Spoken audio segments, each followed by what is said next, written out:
Tertúlia.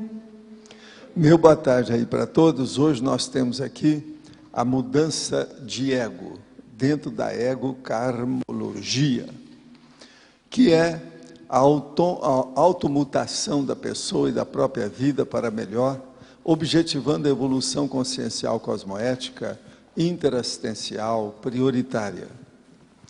Agora, nós falamos sobre as mudanças do ego específicas de cada faixa etária. A influência da idade física na predisposição às mudanças. A profilaxia da evitação da mudança de ego para pior. A mudança da pessoa poligâmica, sexualmente imatura, para a pessoa monogâmica, madura. A mudança da condição do celibato para a constituição da dupla evolutiva. A reciclagem intraconsciencial profunda. As mudanças dos hábitos sadios para rotinas mais úteis. A mudança da matriz mental. O conhecimento de novo idioma. A saída do bolsão conservantista para Cognópolis, que é muitos de vocês fizeram essa mudança, e essa aí atinge muita gente aqui. A iniciativa da mudança de ego para melhor acomete toda consciência enquanto lúcida em determinada etapa da vida humana, em função da dinâmica inteligente da evolução consciencial. A mudança de ego já chegou até você? Ou você vive a mesma existência, tal e qual, invariavelmente, desde a ressoma? Quer dizer, a linha básica do processo. Esse é o verbete 1238, 4 páginas, 40 logias e 6 máximas. Eu não sei se está de acordo aí com você, está certo? Agora, nós temos aqui algumas perguntas. No item consciência, página 71, qual o significado de aptare tempore? O item consciência, nós falamos o seguinte: a consciência é muito complexa em todas as manifestações. O mais inteligente é não temer enfrentar a complexidade intraconsciencial com o máximo de otimismo possível. Segundo, relaxe, aproveite, e o aptare tempore. Crença é tão só pequeno patamar na evolução da consciência. O relaxe, aproveita aqui, o aptare tempore. Aptare tempore quer dizer, é saber aproveitar o tempo que a pessoa tem para a coisa melhor. Saber, então, estar apta para uma renovação. É mais ou menos a situação é essa. Agora, é bom vocês verem o clássico que tem aí, que às vezes tem aí coisa, pode esclarecer até mais disso que ele está pedindo. Agora, nós temos aqui, qual a relação entre temperamento e mater pensene pessoal? Pode-se dizer que o temperamento é parte do mater pensene pessoal? Não, o mater pensene, ele existe em função do temperamento. Que o temperamento é que governa, ele é que manda, ele preside, ele superintende, ele predomina. Agora, o mater pensene, ele é mais instável, ele muda de acordo com a renovação da pessoa. Então, por exemplo, uma mudança de ego pode mudar o mater pensene para melhor. Agora, o temperamento é uma organização estrutural da consciência, do seu micro-universo consciencial, muito mais difícil de haver mudança. Temperamento é a última coisa que muda. Agora, mater pensene, ele é instável. Não existe a seção bibliografia no verbete. Faz sentido incluir os livros Mudar ou Mudar e o Conscienciograma? É o seu livro, tá certo? Não, nós ainda vamos fazer a bibliografia da maioria dos verbetes. Inclusive, eles estão fazendo uma coisa no Cosmograma que vai me ajudar demais. Eles estão separando os temas do Cosmograma de acordo com os verbetes. Então, com o tempo, eu pego uma pasta daquela e já posso fazer a bibliografia do jeito que eu tenho feito, porque essa é a minha técnica só de 60 anos. Não, é mais, né? De 70, 67 anos, por aí. Né? Em Fatologia, linha 7, qual o significado de matriz mental? É o mesmo sentido da magia prática? Não. Lá é a designação para a ligação entre o mental soma e o psicossoma, segundo pesquisa no Google. Não, o processo todo é o seguinte: a matriz mental É aquilo que a pessoa tem de experiência que ficou o resíduo, vamos dizer, que embasa o seu micro-universo consciencial. Agora, essa matriz, ela pode ser mais lúcida, menos lúcida, ela pode ser mais prática ou teática, ou menos teática. Então, isso varia muito. Mas, por exemplo, existem pessoas que têm uma matriz mental étnica, que é da etnia dela. Tem outras que têm da infância, tem outras que têm da repressão. Por exemplo, a matriz mental de uma moça que ainda sofre com as besteiras que um parente dela, né, fez o processo lá, o problema de pedofilia, ela tem uma matriz mental patológica dentro daquele processo, que às vezes aquilo invade a vida dela toda, mexe com tudo isso, que é uma bobagem. A pessoa tem que esquecer isso e sepultar, e mudar a matriz mental. A minha matriz mental, eu procurei ter uma raiz extrafísica. Foi por isso que eu comecei a trabalhar muito com retrocognição, etc. Tal, lembranças, memória e etc. Tal. De modo que o processo de matriz mental, vamos pensar, é o problema da matriz mesmo, embasamento básico, embasamento fundamental, embasamento essencial do problema, daquilo aonde a pessoa plota, ela assenta as suas mega decisões, etc. Tal. Um amigo realizava projeções com nível de lucidez maior que na vigília. Tinha contato com amparadores evoluídos, participou de vários tipos de experiência parapsíquica, como telepatia, precognição, retrocognição. Hoje mudou o paradigma. A partir dos conceitos de Jung, crê que tudo não passa de manifestação do inconsciente. Como se explica o fato de ter atingido um nível de consciência superior ao da vigília e agora renegar a vivência? Primeira coisa, ele não deve ter tido nada de grande expressão. Se tivesse, ele estaria vacinado. O parapsiquismo e o parafenômeno, o parafato, ele é autoconvincente. Ele, entende? Ele vacina a pessoa de outras tolices. Isso aí mostra que ele tinha nada mais, nada menos, toda a experiência que ele teve foi de fantasia, processo de, vamos dizer, ilusão, o problema, às vezes, de alucinações, e o problema mais sério, que é a fantasia da imagística. Então, isso tudo poderia ter sido com imaginação e outras coisas mais. Ninguém muda assim de uma hora para outra. E outra coisa, inconsciente, no caso dele, até que pode estar certo. Isso que ele pegou, às vezes está certo, porque era uma fantasia, o processo é de inconsciente mesmo, é aquilo que estava lá. É a matriz mental dele frágil, fraca, boba. Não é isso? Está certo. Você fala no manual da TENEPS que a partir da prática diária do sexo conseguimos manter a max conexão ativa da consciência sexuada. Estou querendo iniciar a TENEPS, mas como geólogo fico 30, 40 dias fora de casa. Então como fazer? Qual a sugestão? Arrumar uma outra não seria correto do ponto de vista cosmoético? Arrumar uma outra seria o quê? Seria isso? A primeira coisa é o seguinte, esqueça a TENEPS por enquanto, deixa a sua vida assentar mais. Se ela já está chegando e você já está, já está criando problema, só antes de começar com a situação, é o que eu falei, o cara que é mascate é um perigo. Se ele vai fazer TENEPS é um problema, porque cada dia está no lugar. Um dos piores lugares para fazer TENEPS é hotel. Agora, muitos desses caras ficam até em pensão, né? Nem ficam em hotel, né? Fica tudo de qualquer maneira. Poderia comentar sobre as mudanças de ego e os cuidados necessários para evitar a ocorrência de acidente de percurso, a macro-pecado destrutivo e fenômenos correlatos, claramente vinculados ao aumento das atividades assistenciais, notadamente da TENEPS? Fraturei 2 costelas.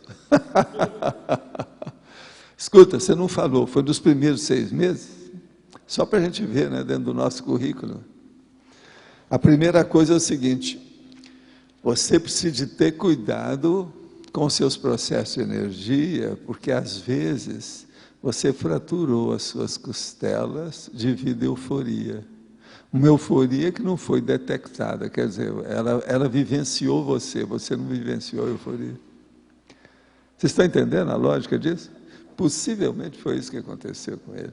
Então, é bom você examinar o que é o furim e a situação como é que é.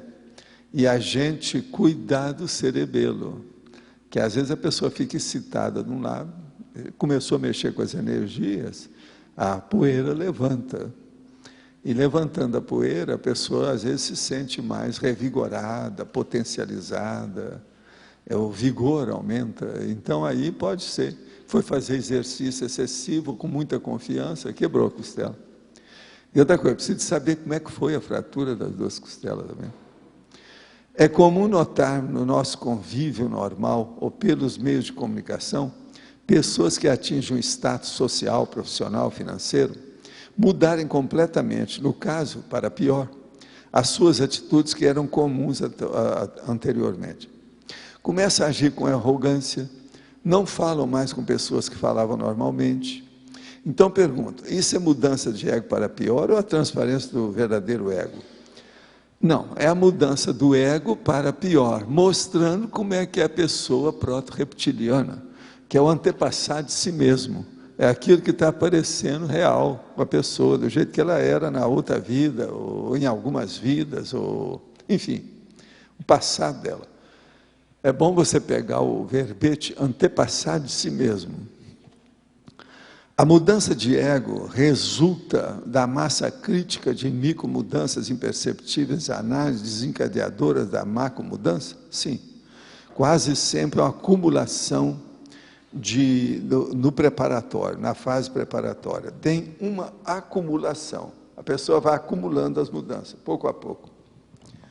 O senhor concorda com Spinoza, que afirmou sermos conscientes dos nossos atos, mas inconscientes das verdadeiras motivações que os determinaram? Não. Já tem muita gente que sabe, antes, durante, depois de tudo, que tem, inclusive, com retrocognição. Não tem nada disso. Spinoza viu a superfície da situação, ele está certo. A maioria do povo aí, que é da Robex, quer dizer, robô, é isso mesmo. Mas é que não é todo mundo assim, hein? Pois é, não, isso é bobagem. Quem estudou só nessa vida não sabe nada, né? O processo é a multidimensionalidade. Eu estou falando, não sabe nada, e repito, não sabe nada. Por quê? Se deixou para Freud, o que adianta? E as catástrofes do passado, e os problemas do passado? Tem que fazer a catástrofe relativa àquilo que passou. Agora veja, você tem milhões de anos de vida, com milhares de vidas, e você vai estudar a última? A última? Aí seria Foz do Iguaçu, como é que é? O chique do último, isso não resolve, isso é coisa do Freud, besteira. É isso. Estou precisando mudar de um ego acadêmico, pois passei muito tempo na faculdade para um ego empresarial. O que devo fazer? Apareça no seu escritório todo dia, com horário fixo, e observa todos os detalhes da sua empresa. Você vai mudar as coisas.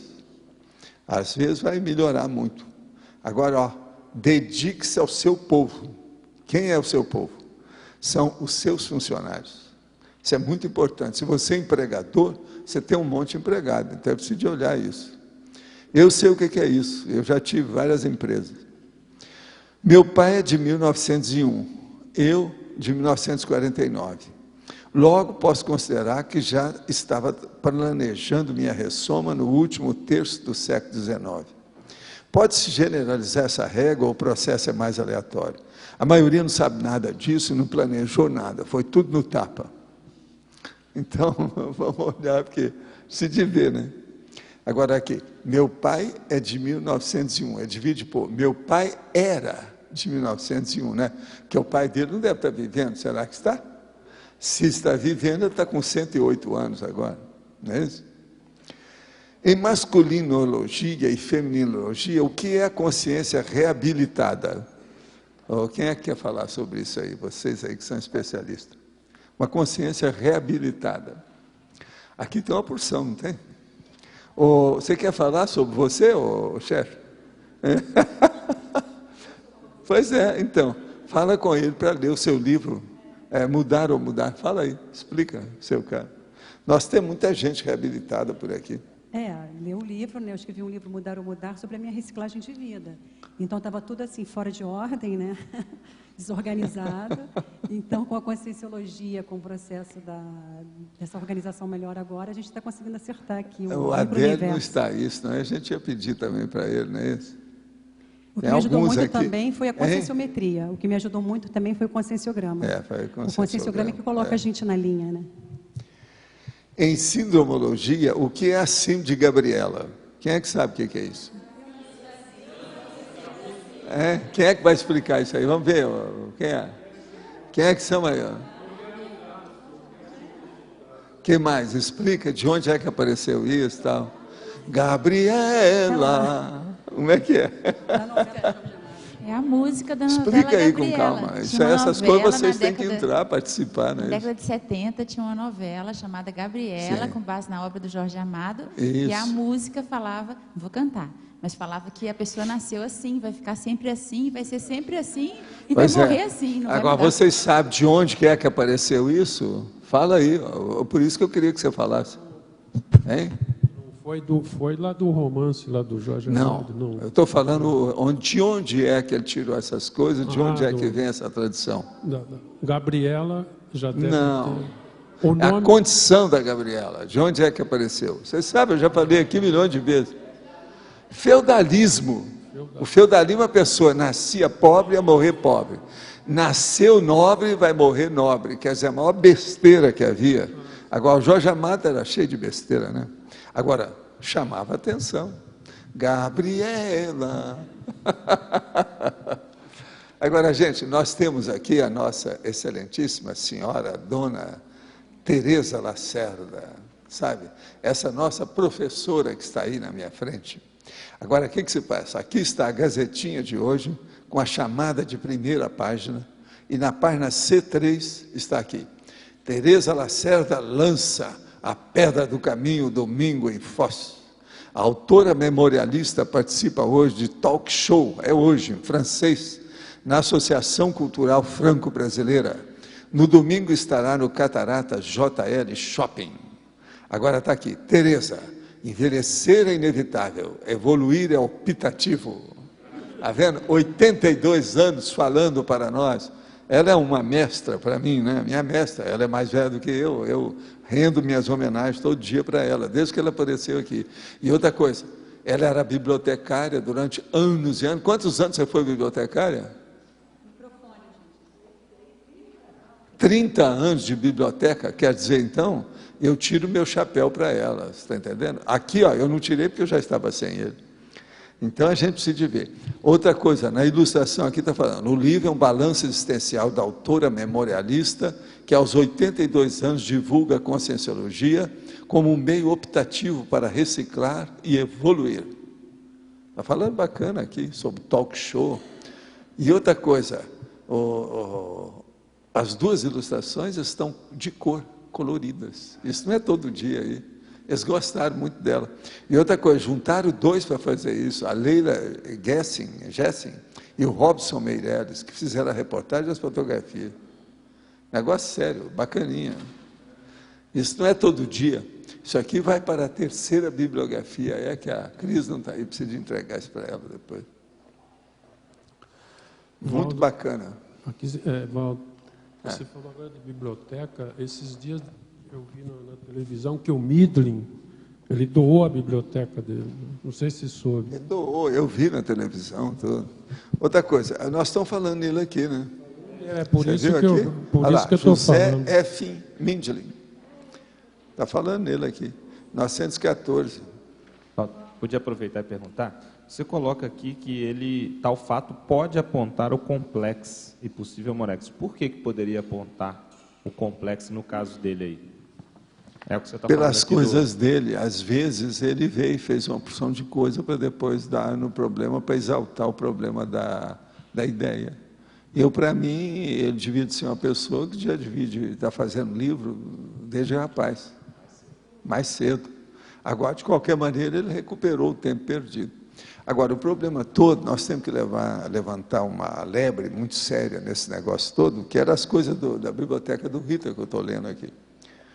Muita coisa desses bibliófilos, eles olham, é apenas o livro. Como diz uma porção desses povo todo aí, muitos autores, a maioria desse povo não leu nem 10% dos livros que eles têm. Então ele só conservava, ele nada mais era do que um bibliotecário amador, que não era profissional. Agora, uma bibliotecária profissional, ela sabe mais dos livros do que o cara que possui a biblioteca desse tamanho. Você está entendendo o que quer dizer? A maioria é assim. Então, por exemplo, no meu caso, eu falo isso com autoridade moral, eu aprendi isso muito cedo. Os meus livros estão tudo riscados. Eu tenho aí dezenas de livros riscados, é só chegar lá e ver. E outra coisa, tem várias assinaturas minhas de acordo com a época. Aquilo foi tudo feito de casa, pensado. E aonde eu tinha os livros, tinha muita gente. Se eu não colocasse meu nome, o livro sumia. Está entendendo? Ficava sem dono. Escapava. Porque você sabe, era um problema. Eu evitava de dar livro. Sabe como é que é? Eu evitava de emprestar livro. Eu dava. Quando a pessoa queria, eu dava. Agora aqui, Jornal Primeira Linha. Autora curitibana lança livro em Foz. Maria Tereza Lacerda, autora de vários artigos literários, é o 5º livro da autora. Está aqui, 18 a 24 de junho, na semana aqui, ó, do jornal. Vamos ver se tem aqui. Aqui, ó, tá. É a Folha de Notícias, está falando. Isso aqui nós podemos ficar com isso? Pode levar, então, para a 3ª bibliografia lá também, na nossa coisa. Está bonito. Aí tem 2 ilustrações também, só que tem que em preto e branco. Eu vou colocar aqui já a 3ª bibliografia para eles colocar lá. É onde nós estamos colecionando os livros todos sobre conscienciologia, que já tem um monte. Para mim, já deve estar chegando a 10 mil. Muita coisa. Livros, quer dizer, fonte bibliográfica, né? Todo tipo, artigo, tudo. Isso aí é importante. Eu estou até esperando que eles estão acabando lá esse material, que eu quero isso na minha mão, porque eu estou precisando para ver umas consultas que eu tenho para a enciclopédia, entende? Muito importante isso aí. Mas olha, quem é que está aí com o microfone? Tem alguém? Sobre a mudança de ego? Vocês já mudaram o ego, vocês não estão incomodados muito com os detalhes, é isso? O senhor poderia comentar mais, na página 71, essa parte a partir de estressamentos. Estressamentos. O divórcio, a perda de ente querido, a perda de emprego e outras crises de alto impacto na vida humana geram estressamentos muito maiores na consciência ciente, no caso desconhecedora dos diferentes egos. Isso também acontece com os impactos e traumas extrafísicos durante as vivências das projeções conscientes na multidimensionalidade. A consciência ciente ainda não descobriu os diferentes egos, e ao sofrer algum impacto crítico na vida, vê todos os egos serem destruídos abruptamente em conjunto. Investira todas as posses no pacote único e sente perder de vez todo o patrimônio valiosíssimo para si. Quem diversifica os investimentos em si próprio torna-se mais resistente aos percalços gerados pela vida humana e exigidos pela alta evolução. As unidades egóicas dispõem de percepções e atributos sofisticados, diversos. Capacidade de dedução, imaginação, memória, associação de ideias e muitos outros. Então você vê que nós todos temos muitos egos, que vocês então são das pessoas na Terra que tem mais egos. Por quê? São as diversificações, ou seja, o problema de você ser polivalente, entende? A versatilidade. Isso mostra que você tem vários egos, entende? Isso aqui tem... Olha aí o caso da Tereza, quantas coisas ela não fez na vida, pelos livros dela, coisa que ela apresenta. Isso tudo mostra a polivalência. São os egos da pessoa. O caso do Mindlin é a mesma coisa, entendendo? Os vários egos dele. Isso tem a ver com aqueles papéis sociais ou extrapola? Como é que é? Papéis sociais. Não, o papel social varia, mas tem coisa que não aparece nem na sociedade. Por exemplo, o meu ego parapsíquico não aparece na sociedade. E outra coisa, eu sofro pouco influência das coleiras sociais do ego nisso. O parapsiquismo te exclui, te liberta. Até um certo ponto faz um encapsulamento. Há uma blindagem da sua realidade perante a sociedade. Tem um amigo meu que falava, Valdo, não fica falando demais nesse negócio de parapsiquismo, não. Deixa a gente nadar de braçada enquanto ninguém sabe disso. Assim, que egoísmo seu, hein? E esse cara fazia até assistência. Mas agora, lá no fundo, do ponto de vista egóico, é matemática, né? O egoísmo dele era matemático, alto nível, matemático, lógico, racional. Entende?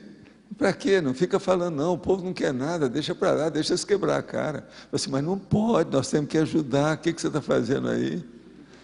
Mas não é um cara de pau esse sujeito? Terrível, velho. Agora veja, esse fez muita coisa na vida, coitado, até poder dominar os problemas de energia, as coisas dele todas, a vida foi difícil para ele. Então ele queria que todo mundo passasse pela mesma dificuldade. Ele falou assim, ó, isso não está correto. Uma mãe, um pai, tem um filho, se ele passou muita dificuldade, ele quer abreviar aquilo, ele quer evitar que os filhos passem por aquela dificuldade. Agora você, com os filhos da humanidade, você está deserdando todo mundo? Isso é deserdar? Todo mundo virou bastardo? Isso está errado. Mas é duro. Tem certas pessoas que têm assim uma espécie de... É um contraponto, né, que elas fazem, como se fosse uma represália, né, perante aquilo que elas passaram. A vida não tem disso? E outra coisa, quando chega numa certa idade, a pessoa já endureceu, como diz o Loche, já engessou, entende? Ele é especialista nesse processo de traumatologia, de engessamento. A pessoa procede assim porque ela procede por causa de represália. Ela acha que a vida foi muito pesada para ela, então ela quer que muita gente seja do mesmo jeito. Olha essas séries da televisão que está cheio de gente fazendo a mesma coisa. Vários desses criminosos se tornaram criminosos por causa disso. Foi o que eu falei com esse nosso amigo. Eu falei assim, vem cá, você está na fímbria, no limite de ser marginal, criminoso. Que isso aí, o seu pensamento já é de criminoso. É um dolo que ele está pensando negativo. Então, ele tem toda uma lógica para ter falado isso. Tem. O que identifica, vamos dizer, a lógica ao contrário dessa lógica? A primeira lógica? Coisa que eu falei com ele é o seguinte, nós não podemos fazer justiça pelas próprias mãos.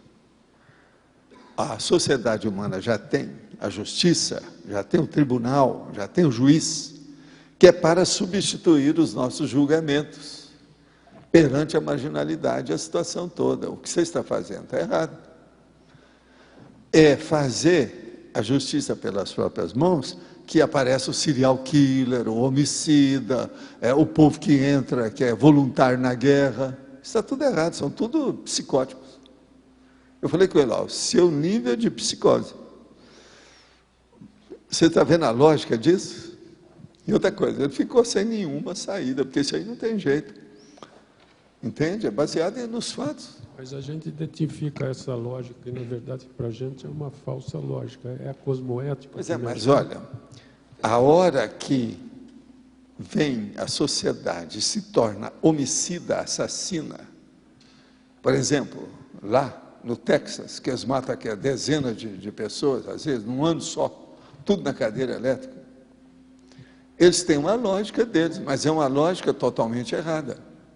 É a mesma coisa a lógica dos judeus, totalmente errada, com a lei de Italião, o princípio de Italião, olho por olho, cabeça por cabeça, vida por vida, está errado. Isso é represália, é vingança. Eu posso dizer... Isso é fazer a justiça pelas próprias mãos. O que mais falta nisso é cosmoética, né? A cosmoética é a base de tudo aí, é o que falta.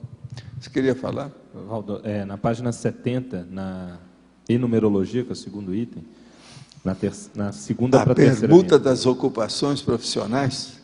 Não, na outra linha abaixo, no final, o remodelamento da programação. A remodelação das prioridades? Depois, o remodelamento. O remodelamento da programação existencial. Você sim. Pode dar um exemplo? Não, o remodelamento é o seguinte, tem aquela pessoa que escolheu, não, a minha proex é essa. mas escolheu a mais fácil. Com o passar do tempo, ela viu que, às vezes, aquilo que ela estava querendo, ela fez num mês, ou em 6 meses. E ela ficou a ver navios com os braços assim. Aí ela viu que não é nada daquilo. Então, aquilo foi, vamos dizer, um alarme falso. Entendendo? Foi uma abordagem errada. Ela muda, a remodelação é outra, é mais embaixo, é mais séria, mais braba. Então é isso é que é o remodelamento. Pode-se afirmar que ocorre mini mudança de ego quando o empregado assalariado entra em férias? Não, isso aí é apenas uma mudança relativamente, né? Isso não é bem. O ego é mais profundo, isso aí é uma mudança temporária, muito efêmera, fugaz. Isso aí é a fuga do gás, quer dizer, fugaz. A pessoa deixou, é transitório, não resolve. Pode falar. Qual é a melhor forma de lidar com pessoa terceira e quarta idade, que tem dificuldade de... o ego está mudando cada vez para pior? Paciência, caldo de galinha, e procurar acertar aquilo que pode, usando fatos que possam vibrar a cabeça da pessoa, o pouco de lógica, ou a lógica que ainda resta na cabeça da pessoa. Porque algumas vezes nem é mais a pessoa que está ali, né? É o assediador que está o tempo todo. Às vezes é, mas às vezes também é só 5% daquela realidade que a gente conhecia antes. Né? Paciência e caldo de galinha, não tem saída não, é por aí. Professor. E outra coisa, caldo de galinha sem gordura e sem muito sal, porque senão mata a pessoa mais rápido. Professor, é assim, o ego, ele é transitório, então, ele vai depender de cada momento da vida, conforme o discernimento da pessoa. Sim, mas certo. Isso aí é o ego de apresentação, mas um ego básico, ele é mais sério, ele é mais profundo, ele é mais está integrado. Mais incrustado, digamos assim, no temperamento. Agora, pessoa, essa mudança que nós estamos falando não é superficial, não. Nós estamos falando de uma coisa profunda. Sim. Por exemplo, a maioria dessa turma que veio para cá, houve uma mudança de ego. Agora, a mudança primeira que ocorre, você tem uma ideia ou não? Você está mexendo com isso aqui, ó. Você está enfrentando isso agora, pelo que você me falou, não é isso? Sim, eu acredito agora, que é quando aperta o cabo. Agora, vou te falar qual é a primeira que acontece. Família nuclear. É a relação com a família nuclear. É essa mudança de ego, uma das mais sérias que tem de cara. É aquilo que acontece. O primeiro passo da reciclagem. Entende? Uhum. Isso aí tem que ser levado em consideração. Agora, eu queria só fazer uma relação entre o ego e a matriz mental, professor. Não sei se existe uma relação. Eu estou pensando aqui que talvez a matriz mental seria os atributos do ego em movimento, em relação com as outras pessoas. Isso. Mas agora, que assentou um arcabouço de vida. Vê se me entende. É o plot, em inglês, por exemplo. É o arcabouço, uma armação que segurou aquilo. Você está entendendo? Sim. Agora, veja, até um certo ponto, tudo isso é um cultivo. A pessoa construiu, ela semeou, ela plantou para chegar nisso. Então, quando a gente vai fazer uma mudança de ego, tudo isso tem que ser ponderado, levado em consideração, para se chegar a uma mudança cosmovisiológica, e não uma mudança monovisiológica, pequena, acanhada, bobinha, superficial. Entendeu o que quer dizer? Sim. Então, para isso, é preciso ter uma panorâmica, a pessoa vê a sua realidade maior. A própria Teresa queria fazer uma mudança de ego, e ela queria deixar Curitiba. Então, um dia ela veio conversar comigo e falou assim: você fica em Curitiba, por enquanto não é bom você sair. Ela falou assim: isso é uma bênção. Você lembra? Uma manhã nós conversamos lá embaixo sobre isso. O problema é esse. Tudo dentro do processo, da estrutura de mudança dela. Então está perfeito, está certo. Certo. Mas, Rosa, o que houve? Professor, personalidade. Ele, de certa forma, respondeu um pouco com a pergunta dele, quando ele colocou assim: esse ego seria ego transitório do momento em cada vida. Isso seria a persona, né? A personalidade. E a persona é o a papel, máscara que ela usa através do corpo que ela tem. O papel que ela representa em cada vida. Então, essa é a personalidade. Vamos dizer assim, a categoria da performance. Então, numa escala... O desempenho no teatro da vida, no palco da vida. Daí o nome personalidade veio de persona, máscara, né? Usado nos teatros antigos, né? Agora, lá dentro tem aquele ego básico. Esse aí que é o sério. Algumas pessoas dentro da psicologia, da filosofia, falam sobre o alter ego. Lá no fundo, esse é que é o verdadeiro da pessoa, porque é esse alter ego que tem a recuperação total dos cons.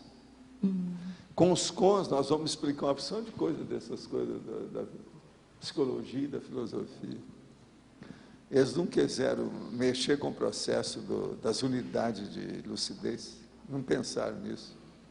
Agora, por exemplo, fala uma unidade de lucidez que a gente precisa para mudar um ego. É um deles, dos mais sérios que tem. Esse é dos Magnus. A cosmoética. A Recim já é o processo.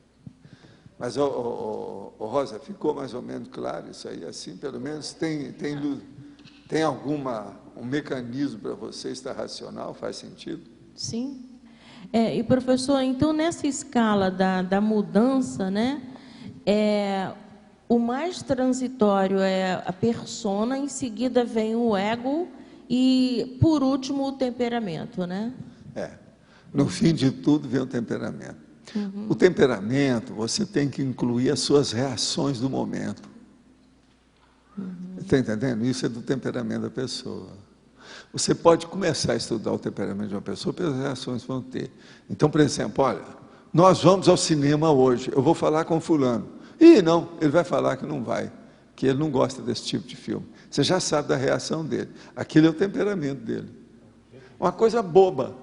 É o chega para lá, que ele deu na hora, a pessoa já sabe. É uma coisa bem superficial, no entanto, já caracteriza uma pessoa. Existe aquela pessoa que você não pega.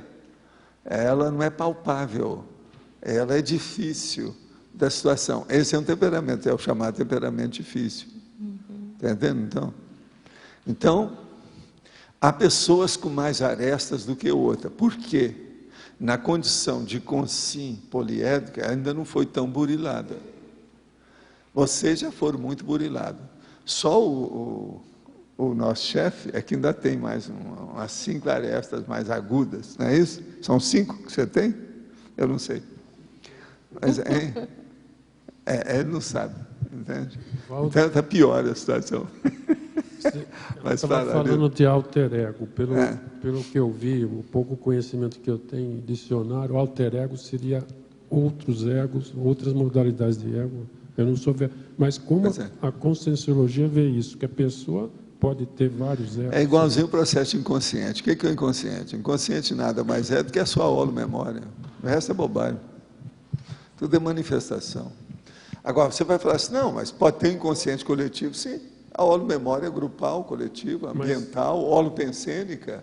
Mas será que, na verdade, ele não tem, vamos dizer assim, um ego, algumas modalidades? Eu tenho o meu ego básico, sabe? O nome dele, eu tenho até o nome. Não, Você está entendendo?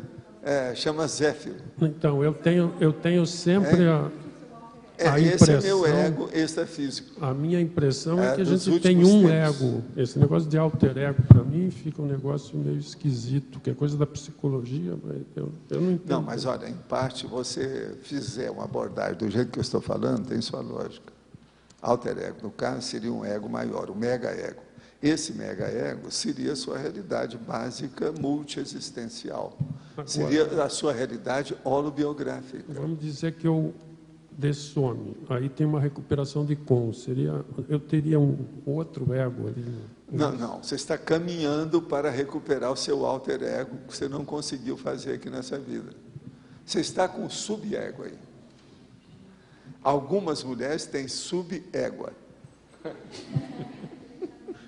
Não é nem ego mais. Você está entendendo como é que é? Então, a condição de subégua. Isso é que é o pior. Val, a questão do personismo entra também nessa relação de mudança de ego, né? Aquele fenômeno que você disse que a pessoa assume a manifestação de uma outra vida, né? O personismo é justamente o fenômeno baseado nisso. Seria um retroego, né? E outra coisa, todo mundo caiu de quatro nessa história de personismo. Foi um curso para o povo entender que isso vem desde o século XIX, estudando a situação. Allan Kardec caiu nessa. O Flammarion, ele caiu no início, mas depois ele voltou a si e falou a realidade, ele viu como é que era. Agora, por exemplo, a hora que eu falo sobre aquele fenômeno, que é só que eu mesmo criei o nome, falei sobre isso, que é o monólogo psicofônico, esse monólogo psicofônico, ele pode evitar e fazer a profilaxia do processo do personismo. Agora, tem uma outra coisa muito mais séria nisso, lógico, você vai me dar razão dentro de alguns segundos. O problema todo é o seguinte, é a psicociese. Pensa nisso, Adriano. Por que uma mulher, ela entra naquele ego da maternagem de uma tal maneira e ela mesma faz com as energias dela, entende? Uma gravidez fajuta, total, dentro dos seus processos de energia. Isso é uma coisa impressionante você pensar nisso. Agora, veja, para estudar esses egos do passado, nós temos que estudar a psicociese, Aline. Não tem outro jeito. E isso aí você pode estudar com muita liberdade, porque não atinge você. Pelo menos nessa vida. Calma lá. Não fica muito alegre, não, porque senão a gente pode ver o passado. Professor Valdo. Não, é a gravidez. Nessa gravidez... É a gravidez fajuta. Nessa gravidez entra também a cefalia? Gravidez com acefalia? A cefalia que você está falando? Que a gente atendeu um caso assim. Estava de 4 meses. Pode, mas o problema todo não é bem isso, não. A psicociese clássica, ela é pitiática, ela é histérica, ela é criada, ela é inventada. Porque não é anencefalia, é acefalia. Mas isso aí não, isso aí é gravidez. Se tinha o rebento, que é o fruto, é o chamado fruto, já é gravidez. Agora essa outra não tem fruto nenhum. Isso é uma das coisas que eu mais estudei lá em Uberaba, para ver. Tudo quanto era caso, eu ia atrás para me examinar como é que é, examinar a personalidade da mulher.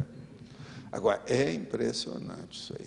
É impressionante. Pelo seguinte, se não tiver cuidado, a mulher pode suicidar, acontecer qualquer coisa depois, devido à ridicularia. Ela fica estigmatizada. Agora, uma boa parte dessas mulheres são mulheres que querem se exibir. Entende?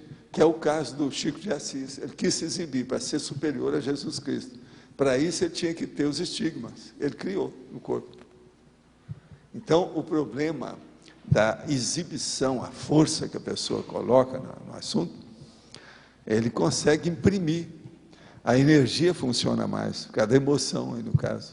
A parte animal é mais forte, vigorosa. Entende?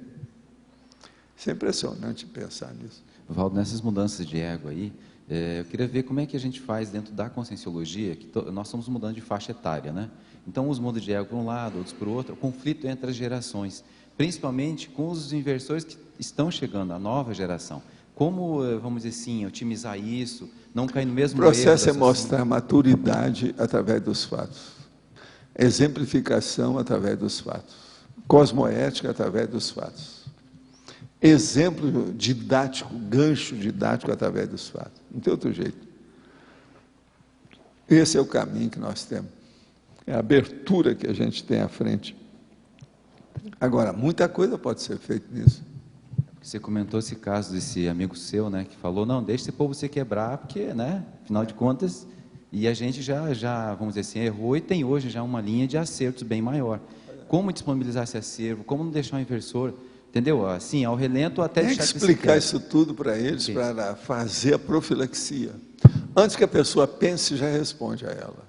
Os jovens, devido você ter mais experiência, é isso que eu faço. Eu aborto, você está entendendo? As ideias que eles vão ter. Então eu falo antes. Com isso eu faço uma prevenção. É o problema da vacina, é a profilaxia. Eu aborto o problema. Falo assim, ó, se entrar aqui, vai acontecer isso. Se entrar desse modo, acontece assim. Eu mostro as coisas e faço paralelismo. É o problema didático entende? Da argumentação, da dialética. É um jeito. Tudo a gente tem que levar pelo lado da argumentação baseada em fatos reais, palpáveis, e outra coisa, que a pessoa possa entender. O ideal é a gente falar dentro da linha de atividade daquela pessoa, o jovem, qualquer coisa, o interesse dele, falar no modo dele. Mas o que você queria, Magali? O senhor falou que o monólogo parapsicofônico ele pode fazer a profilaxia do personalismo. Eu queria entender como que esse monólogo pode ajudar a pessoa que está ali. A hora que a pessoa percebe que vem outra consciência e fala através dela, ela fala, se ele falou, eu posso chegar ali também e falar. Agora, então, aí a pessoa começa a raciocinar. Então, é isso que ocorre, que é uma retrocognição que a pessoa não percebeu, ela não foi identificada, não houve, vamos dizer, no caso, o diagnóstico. Você está entendendo? A pessoa não foi identificada corretamente. Agora, veja, Allan Kardec recebeu uma porção de coisa sobre uronografia geral do cosmos, do universo. E aquilo foi recebido pelo médium, que era o Camille Flammarion. Agora, o que se passa? Eles foram examinar depois, Allan Kardec já tinha morrido. Então, o Flammarion foi examinar e viu que ele tinha sido o cara que fez aquilo antes, que foi aquele que a Igreja Católica foi em cima, etc. Tal. Você está entendendo? Agora, veja, isso é que é o personismo. Agora, o personismo que os espíritas têm medo é a chamada farsa, fraude, mistificação, que é a pessoa que vem e fala como se fosse uma outra personalidade, entende? É de grande nome, uma coisa qualquer, e, no entanto, é ele mesmo que está falando. Galilei. É o Galileu Galilei, que foi o Flammarion. Eles achavam que era ele. Eu também não sei, né? Se examinar isso tudo aí. Nesse caso, agora, alguns outros fenômenos, como a retrocognição, também podem alertar a pessoa, né, do personalismo. Pode. A retrocognição tem que ser estudada demais.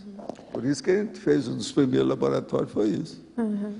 A pessoa tem que se localizar no tempo e no espaço da sua autobiografia geral, a holobiografia. Isso é difícil. Bem difícil. Em ciência, aqui na página 71, o senhor fala, a consciente ainda não descobriu os diferentes egos e, ao sofrer algum impacto crítico na vida, vê todos os egos serem destruídos abruptamente em conjunto. Nesse caso, a pessoa que investe, né, investir todas as posses num pacote único, sente perder de vez todo o patrimônio valiosíssimo para si. No caso, a gente, olhando para aquela pessoa que hoje investe, por exemplo, todas as questões dela na vida profissional e esquece todo o resto, essa pessoa está exatamente dentro. Agora veja, ela não vê que ela é polivalente, ela não vê que ela é versátil, ela não vê que ela tem outros potenciais. Então a pessoa fica presa a um potencial. Aquilo dava atrás, acabou. Ela fica toda desanimada perante a vida, os negócios dão tudo para trás, que é uma bobagem. A vida não é assim, todos nós somos complexos, polivalentes, versáteis, temos muitos desempenhos diversificados, que a gente precisa saber usar. No caso aqui, uma crise para a pessoa é até positivo, dependendo da situação, né? Porque tem situações... A maioria das crises são positivíssimas, nós é que achamos que elas são patológicas. Não, mas dependendo... Por isso que eu chamo, a maioria das crises são conflitos para criar o crescimento. Porque a maioria das pessoas precisa do empurrão, é o ferrão no boi. A crise é o ferrão no boi. Agora, na hora da crise, é que a pessoa pensa nisso. Nessa hora, ela não está disposta a receber uma ideia dessa. Ela não quer racionalizar nada, ela quer resolver o problema. Mas uma coisa é a pessoa descobrir isso com 30 anos, mas ela vê isso não, lá o ideal pelo, era descobrir isso aos da 15, vida. né? Sim. 14. Mas eu digo, ainda aos 30 anos, digamos, uma idade... Já é alguma coisa. Já é melhor do que aí aos... ela já amadureceu, porque aos 26 ela já está madura biologicamente. Pois é, ainda está na fase preparatória, é bom. Isso é bom. Agora, isso aqui, qual que é a inteligência que falta aí da pessoa? O que é que por que a pessoa não consegue ver? Isso é devido a alguma coisa das outras vidas que ela vem repetindo? Tem uma série de fatores, depende de cada caso e vê o que é. Há processos sexuais, há problemas artísticos, há problema de, vamos dizer, jactância, a vitória, o processo da performance pessoal, em certas coisas. Isso tudo influi muito. A pessoa tem que levar isso em consideração. E qual a melhor Cada forma caso é um jeito, tem que ver. para mostrar, assim, quando a pessoa está no... Para mostrar, a primeira coisa que a gente tem que fazer é diagnosticar isso aí, identificar qual é o fator desencadeante básico, mais sério. Se a gente consegue isso, já clareia muito na cabeça da pessoa. Agora, você pensa, daqui para frente as coisas vão ser cada vez melhores. Por quê? O povo vai ter mais parapsiquismo, eles vão entender mais o que é a holobiografia. Entendendo a holobiografia, a coisa melhora. O ideal seria que cada um de vocês, quando sair do curso intermissivo, trouxesse um kit pequenininho para fazer, entende? Para fazer o acesso da holobiografia. Nesse caso, a retrocognição. Com isso, seria... Agora, você sabe que isso poderia melhorar. Alguns ia piorar uma porção, né? Entende? Porque o cara ia ver, não, eu sou bom nesse negócio para matar os outros, eu vou fazer essa agora. Mais uma, só mais essa. Ele daí ia falar, só mais essa. Você entendeu? Estudar mais a questão da própria biografia, né? Da holobiografia.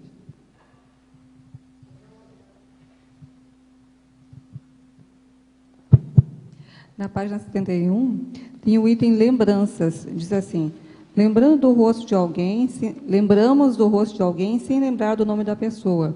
Eu queria entender qual é a questão da holomnemônica em relação à mudança de ego. Não ficou muito claro para mim. Pois é, a holomnemônica, isso aí é seríssimo, porque o problema brabo que a gente nota, isso tem muita gente estudando hoje aí na neurociência, o processo da memória.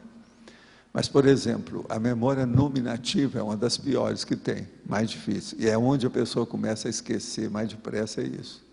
Então, você sabe a estrutura daquilo que você quer lembrar, mas você não sabe designar aquilo com a palavra que você precisa. Você veja, com o remédio que eu estava tomando, eu esqueci a palavra vocábulo. Eu até lembrava que a palavra vocábulo tinha várias letras, era compridinha, mas eu não sabia qual que era. Está entendendo? Agora, eu sabia o que é que eu queria significar. Eu sabia que era palavra, étimo, expressão, voz. Eu falei assim, qual que é aquela outra que é uma comprida? Não tinha jeito de lembrar. Entende? E, no entanto, era vocábulo. Agora, veja, eu uso vocábulo aqui, quase que todo verbete. Na etimologia, a gente usa mais a palavra vocábulo. Então, isso seria uma mudança de ego momentânea. Em função do Agora, contexto. isso é que é a hipomnésia. Agora, a tendência é isso aí generalizar na cabeça da pessoa, quando a coisa piora. Então, ela lembra dos fatos, a coisa toda, mas não sabe denominar o nome exato das coisas, das pessoas, a palavra exata. Você está entendendo? É um processo da memória nominativa. Agora, outra coisa. A pessoa, quase sempre, ela tem uma memória remota. Mas a recente ela também vai perdendo. Então ela perde a recente junto com o processo da nominativa. A tendência da maioria é isso. Por isso que a gente tem que usar muito a ideia. Eu agora estou tentando recuperar. Agora, ontem mesmo, estava conversando com o Antônio, ele perguntou, você acha que a gente vai demorar muito nisso?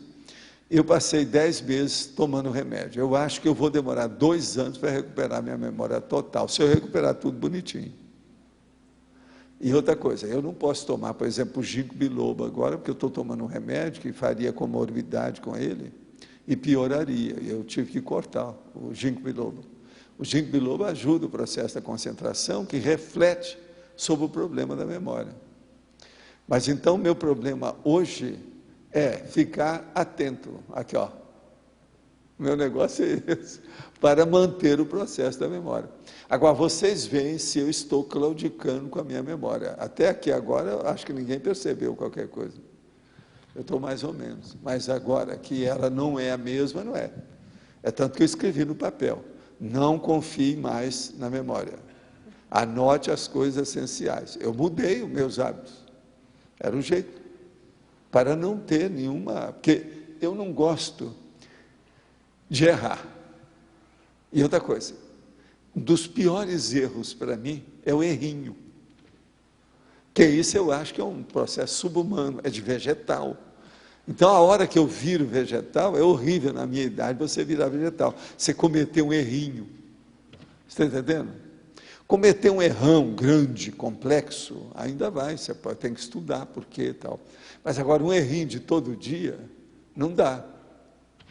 Eu, por exemplo, nesse período todo que eu vi que eu estou com essa situação, que isso já vão agora para quase um ano, eu fiquei de olho em mim para ver o que eu esquecia.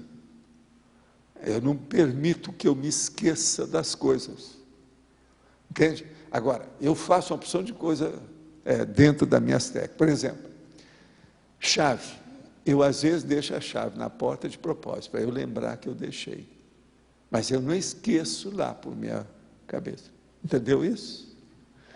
Então, estudo é muito importante. Por exemplo, eu saio sempre de chapéu. Eu não posso esquecer saindo do chapéu. Mas é que não tem jeito.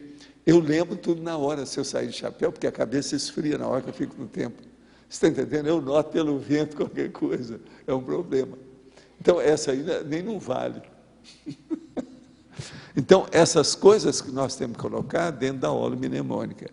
Você tem que fazer suas técnicas para ultrapassar a hipomnésia e ficar com, vamos dizer, uma mega memória. Você está entendendo? Grandão, de elefante. Esse é o caminho. Obrigada. Walter, a lavagem cerebral ela é um tipo de mudança de ego, só que patológica, né? Por exemplo, quando a pessoa fica submissa a uma seita tipo Opus Dei, é uma condição de uma mudança de ego patológica. Até a Silberstein, quando esteve aqui no CAEC, ela comentou que existe hoje um tipo de terapia meio que intensiva, quando a pessoa sai, eles trabalham, né, com a pessoa de maneira intensiva mesmo, em caráter de imersão, para a pessoa sair daquela condição, né? Do ponto de vista da conscienciologia, até mais especificamente a consciencioterapia, você vê algum tipo de recurso ou técnica similar a isso, que uma pessoa que saísse de uma seita, o que poderia ser feito para desfazer essa lavagem? A primeira coisa é mudar o holopensene. Às vezes só com isso já muda tudo. Como? Desculpa. Holopensene. Mudar a atmosfera de vida, a situação toda, aí muda. Isso aí é essencial, que é o recheio aonde a pessoa é inserida. Entende? A cenografia dela, o cenário, o palco, tem que mudar isso aí. Então, ela vai ter outros recursos que vão incentivar, estimular noutra situação. Os estímulos mudam, está entendendo? Mudando os estímulos, a pessoa melhora. Isso aí é que é o ideal. Uma pessoa, quando faz isso, a primeira coisa que eu falo com ela é sair daquela instituição e mudar de cidade e outras coisas mais. Tem gente, por exemplo, quando é poliglota, que eu mesmo recomendei, vai embora. Vai para outro país, vai falar outro idioma, com outras coisas. Isso, às vezes, muda tudo. A pessoa muda, não tem saída. Agora, por exemplo, uma mudança dessa, no outro país, com outro idioma, fazendo outra profissão, exercendo outras atividades, essa mudança é no tapa, não tem jeito a pessoa fugir. Então, isso aí melhora o problema da cabeça. E outra coisa que a gente fala é o seguinte, esqueça o assunto, não interessa mais nada. Você já entendeu tudo que aconteceu com você. Não vai chorar as mágoas para explicar isso todo dia e contar para os outros o que aconteceu. Não vai fazer evocação de nada disso. Isso também é muito importante. Você está entendendo a lógica disso? Hein? Não, estudo, se a pessoa já vai para outro lugar, ela já cortou isso tudo mesmo. Tudo, não, a audiofotografia, tudo isso tem que acabar. Isso também tem relação quando tira-se uma consciência da baratrosfera, por exemplo, e tal. Também é um processo desse, né? É isso. Que é feito numa comunex mais avançada e tal. A coisa mais brava que tem, que nós estamos trabalhando com vocês, os amparadores já me falaram, é tirar os bagulhos energéticos do passado de vocês. passado pré-ressomático. Esse é que é o mais bravo que tem. Não é fácil.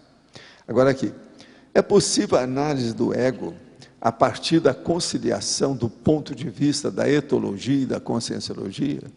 Sim, tudo é um processo de comportamento. Então a pessoa começa a analisar isso. A etologia pode ajudar muito o problema para o estudo visceral, detalhista do comportamento, da conduta, do modo de ser, de ação da pessoa. Então é muito importante. Outra, o Chico Xavier sempre foi notícia na sua divulgação do Espiritismo e de suas ideias. Qual a sua posição sobre essa exposição do Chico? Foi o mal necessário? Não, não foi o mal necessário. Foi um mal, ou, no caso, não é um mal, mas foi uma técnica usada intencionalmente. O Chico fazia tudo isso de propósito. Tudo de caso pensado. O Chico era muito inteligente e um grande político de Minas Gerais. Uma das pessoas mais inteligentes que eu conheci, porque eu conheci ele há muito tempo. Agora, o que é que se passa? É de Minas Gerais.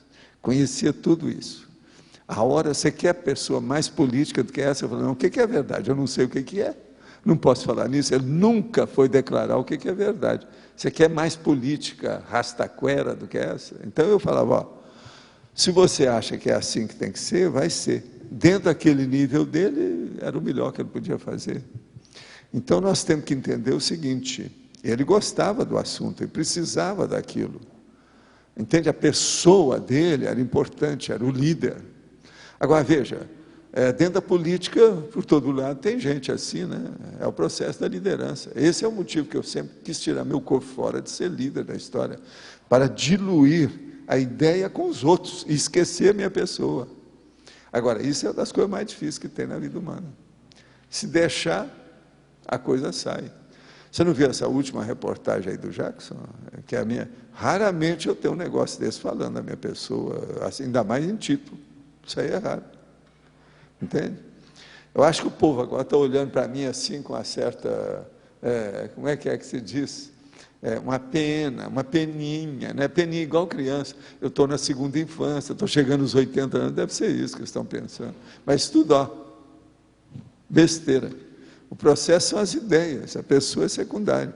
Agora, com o Chico, eu mesmo falei, olha, a hora que eu deixar isso aqui, você se apresente mais nas coisas.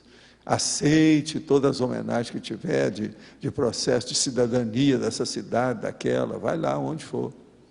E ele fez tudo do jeito que eu tinha falado. Mas era a saída. Outra coisa, até que ponto a aparência física está ligada ao ego? Até que ponto não? O tempo todo está ligado ao ego. A aparência física tem que estar. Você vai falar assim, não, mas uma pessoa ela pode ter tido um trauma. Não, teve um trauma por quê? Porque o ego dela permitiu que tivesse. Ninguém tem um trauma ou mudou, amassou a cara porque não quis. Não, sempre é porque a pessoa quis, mesmo que seja inconsciente, alguém que ela procurou. Vocês não viram a pergunta que estava falando aí, que o cara quebrou 2 costelas? Preciso saber por quê. É o ego dele, alguma coisa que aconteceu, não foi o que eu falei? Então vamos devagar com a andor, com o negócio, não é assim não. A aparência física está sempre ligada ao ego, não, faz parte da personalidade, está aí, não tem saída. Eu estou fazendo força, com as minhas ruguinhas, etc. Tal. Aqui, ó, está aqui firme. As minhas rugas são muito sérias. Meus pés de galinha, ó, vocês respeitam meus pés de galinha. Respeite ao menos meus cabelos brancos. Está certo? Vamos com isso, é preciso ter cuidado. Tudo é um processo de aparência, é o ego. Aqui outra. Sou inversor existencial desde os 23 anos de idade, portanto, há 23 anos. Houveram inúmeras mudanças de ego provocadas pelo externo, mas internamente me mantive firme na consciência que sou, ou na matriz extrafísica. As mudanças sempre me enriqueceram. Agora, na segunda metade da vida, só a matriz das ações conscienciais se torna prioritária, como TENEPS, EPICOM, projeções, maior autodomínio interno e externo, maior lucidez. É assim mesmo? Sim. Agora, ó, eu que te conheço com calma, eu só te pergunto, sobre dupla evolutiva, você se organizou? Responda para você mesmo, que essa aí eu acho das mais sérias para fazer uma pergunta para você, para te ajudar. Eu quero te dizer que esses dias eu estive mexendo no seu material. Um material que foi dado por você há muitos anos. Faz mais ou menos uns 8 dias eu peguei no seu material. E as pessoas vieram com o material para mostrar e falaram assim, olha, você conhece a pessoa? Eu falei, conheço perfeitamente, tal. A gente esteve mexendo no seu material esses dias. Agora ele está falando aqui. Eu quero saber o seguinte, que dê seus livros, quantos livros você já publicou até agora? A minha cobrança, eu, na condição de representante da humanidade, venho fazer uma moção, procurador de evoluciólogo, aonde estão os livros? Quais são os livros? Outra coisa, se você publicou mais livros que a gente não conhece, manda para a nossa holoteca. Esse aí é meu amigo, muitos anos eu conheço ele bem. Ele tem razão. Desde os 23 anos que ele é inversor. Tá certo. Professor Valdo, aqui, ó. A minha pergunta vai nessa linha, né? Como é que é essa questão da mudança de ego dentro da Invex?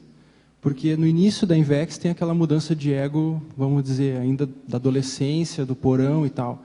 Mas o inversor na fase adulta, quais são assim os elementos para dar conta disso? Os elementos são, ele já começou a fazer TENEPS, ele já tem dupla evolutiva, ele mudou de residência, ele já deixou a família, quer dizer, a família nuclear, ele já tem pé de meia, ele já está totalmente assentado na sua carreira profissional.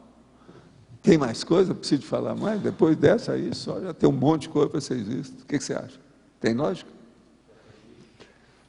Não, livro aí agora é como... já está exigindo muito. Senão eu vou falar uma coisa pior. Não. Já tem o FIEX? Já que você está indo, eu vou finalmente. Comigo o jogo é duro. Já que está querendo, te aguenta, né? E olha, só comecei a falar, tem mais coisa. Vamos ficar por aqui. Mas o que mais? Você entendeu? Sim, tem lógica? Faz sentido? Sim, mas eu estava pensando assim, ó, nós estamos lá, na Sinvex tem um debate que a gente está fazendo, que a maioria dos voluntários está chegando já nos 30 anos ali, alguns, como eu, já passaram, né, dos 30.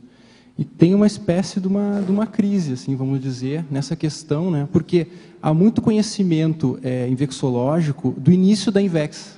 Né, assim... Olha, todos esses dados que eu dei, fala para cada um chegar lá. O primeiro deles, arranjar uma carreira profissional é alcançar um pé de meia. Pronto. Isso tudo é da fase de preparação. A preparação, a pessoa não pode ficar fadigada, impulsiva. Ela tem que ficar tranquila. Senão não vai. Que inversor besta é esse que é impulsivo e precipitado? Não existe isso. Isso não é inversor. O inversor é aquela pessoa que na fase da preparação, ela age como se já estivesse na execução. Então muda tudo, a situação é outra. Pensa nisso. Agora, a turma vai, o povo é bom. Está entendendo? Você acha que dentro até da pergunta dele, é assim, vê se é isso também, a questão do pessoal, que não está chegando o pessoal mais novo, que era para estar chegando. É isso que vocês estão percebendo? Tem tudo isso, né? Quer dizer, assim, era para estar chegando gente de 15 anos, 18 anos, esse povo está minguando para chegar hoje. A gente está tentando diagnosticar o que é essa questão. Por que não estão chegando? Por um lado, a gente está com essa crise da adultidade, mas é uma crise geral, né? Tem uma opção de coisas aí que tem uma crise geral. O Brasil está numa fase, o mundo está na fase, isso tudo tem que dar um desconto. Isso aí precisa de ver, que às vezes é temporário. Vai devagar com a dor. Agora, uma coisa que eu queria falar para vocês, existe aí um recenseamento que está sendo feito. Eu vou pedir para vocês para olhar isso com amor e carinho, jeitinho, ter paciência. Se tiver dificuldade, pede algumas dessas pessoas que estão falando para vocês para ajudar a preencher.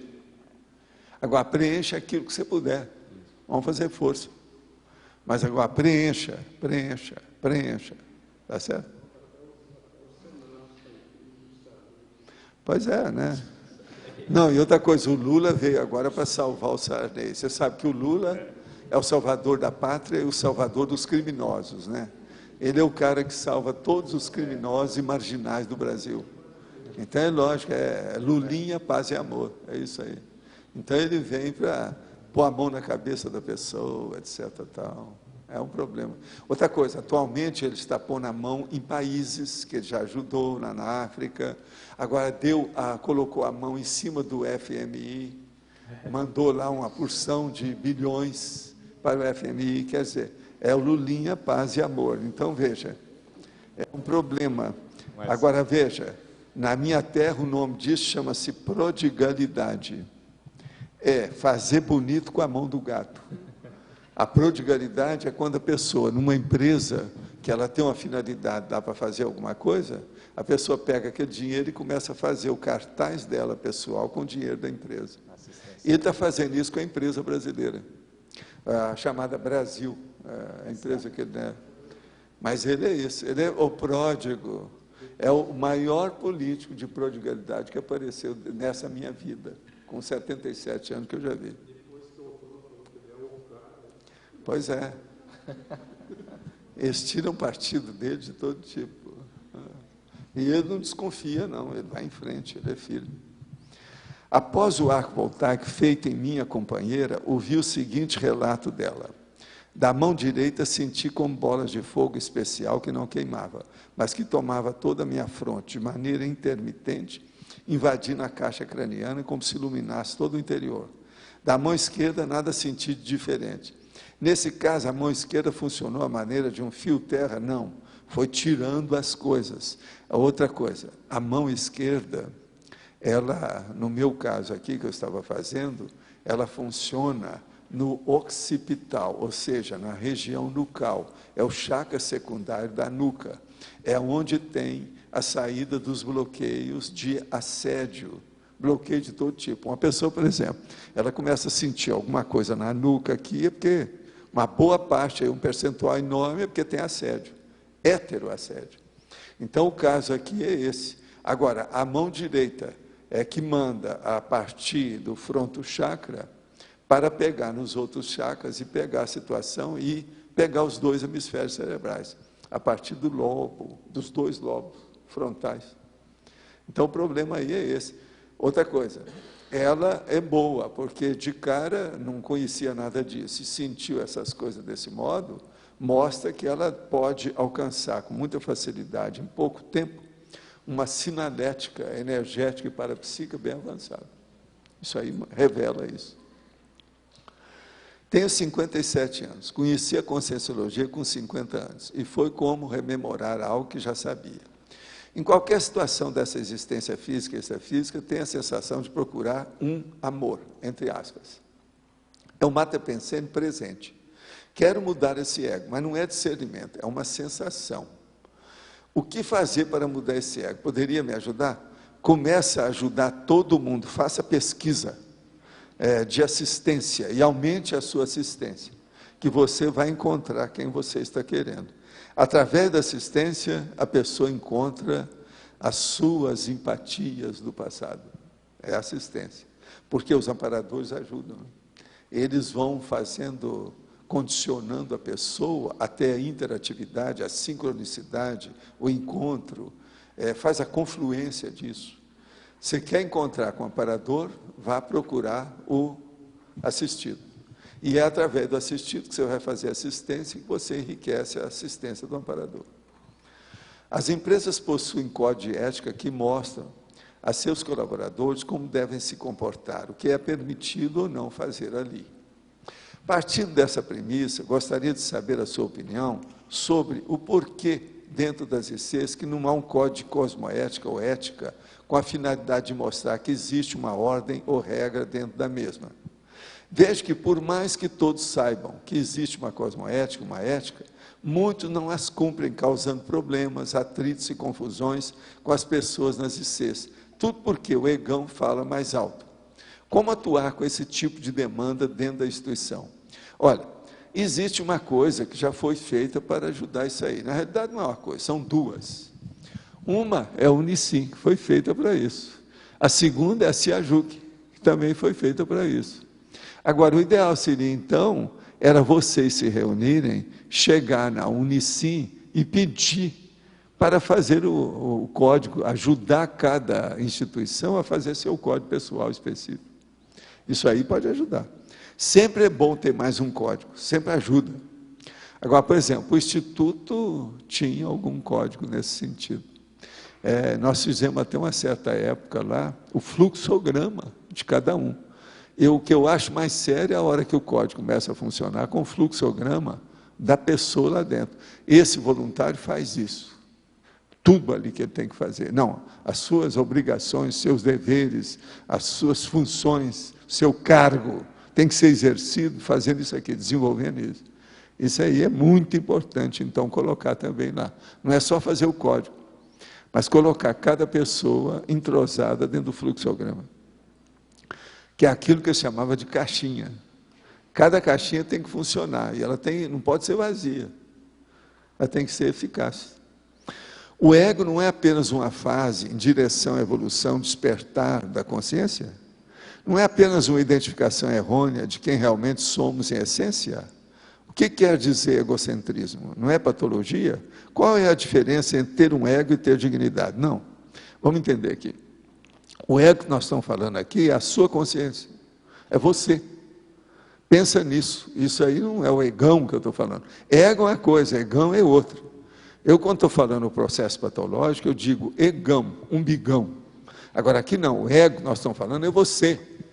Isso é muito importante, é seu eu, sua consciência. É a hora que você tem que ter mais responsabilidade, é aquilo que diz respeito à sua pessoa, você como consciência, como indivíduo, como cidadão, como personalidade. Enfim, o ego aqui no caso, é a personalidade em si, o mais sério. Então pensa nesse processo, que você vai ver que há mudança do ego, sim. A sua personalidade, por exemplo, já mudou de lá para cá, todo mundo já mudou alguma coisa. Por exemplo, todo mundo aqui, quando tinha 10 anos, era uma coisa, era teenagers. Hoje, todo mundo aqui tem mais de 20 anos, já sabe o que quer, está sabendo já uma opção de coisa, já não está igual aquela menina lá com 10 anos, não, eu gosto de azul, não, só quero azul, acabou, azul, isso já está superado. A pessoa hoje já quer outras coisas, ela está vendo para que é que serve aquele instrumento que ela queria que fosse azul. Ela às vezes tem, já a ideia já está lá na frente, a coisa é muito mais séria, o negócio vale a pena pensar. Eu estava pensando aqui sobre uma frase que o senhor falou, que tem que ponderar para a mudança de ego, ser cosmovisiológica. E, na verdade, pensando sobre isso aqui enquanto o senhor falava, eu não tinha me dado conta da minha distorção, como eu pensava antes, né? Eu pensava que era uma consequência de uma recim. Então, o que fosse para melhor que fosse, que bom, né? Não como uma coisa calculada cosmoeticamente. E, assim, agora eu estou repensando aqui que, de certa forma, é um pouco o que eu estou fazendo agora, só que agora tomando consciência, né? Que é fazer uma mudança mais calculada. Eu quero isso para chegar nisso, para alcançar Para clarear mais o assunto, penso o seguinte: toda conquista da consciência tem que ser calculada, autoconsciência com lucidez. Pensa nisso.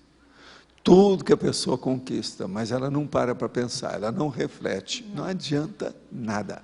É muito pouco, é superficial, vai durar fugazmente. É um processo de fuga do gás, não vai resolver nada, é transitório. Agora, aquilo que permanece é aquilo que tem autoconsciência. Tudo na vida, quanto mais nós tivermos uma ideia daquela realidade, melhor para nós todos. Uma ideia da realidade. Conhecer aquilo, sabendo o que está ocorrendo. Saber, por exemplo, se amanhã uma pessoa vai fazer uma invectiva, ou seja, fazer uma abordagem contra aquela ideia, você sabe se defender daquilo. Você sabe por que você age daquele jeito. Você conhece a estrutura daquela sua reação. Você viu para onde vai aquilo, de onde ela veio e para onde vai. Enfim, essa autoconsciencialidade que eu vivo falando. O que interessa para a gente é a recuperação dos cons. É o nível de lucidez. Você entendeu? Isso é que é a holomaturidade, é a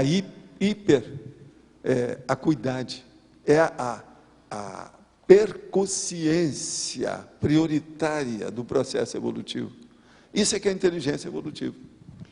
A inteligência evolutiva nada mais é do que a autoconsciência da pessoa dentro do mecanismo da estrutura e do arcabouço do cosmos.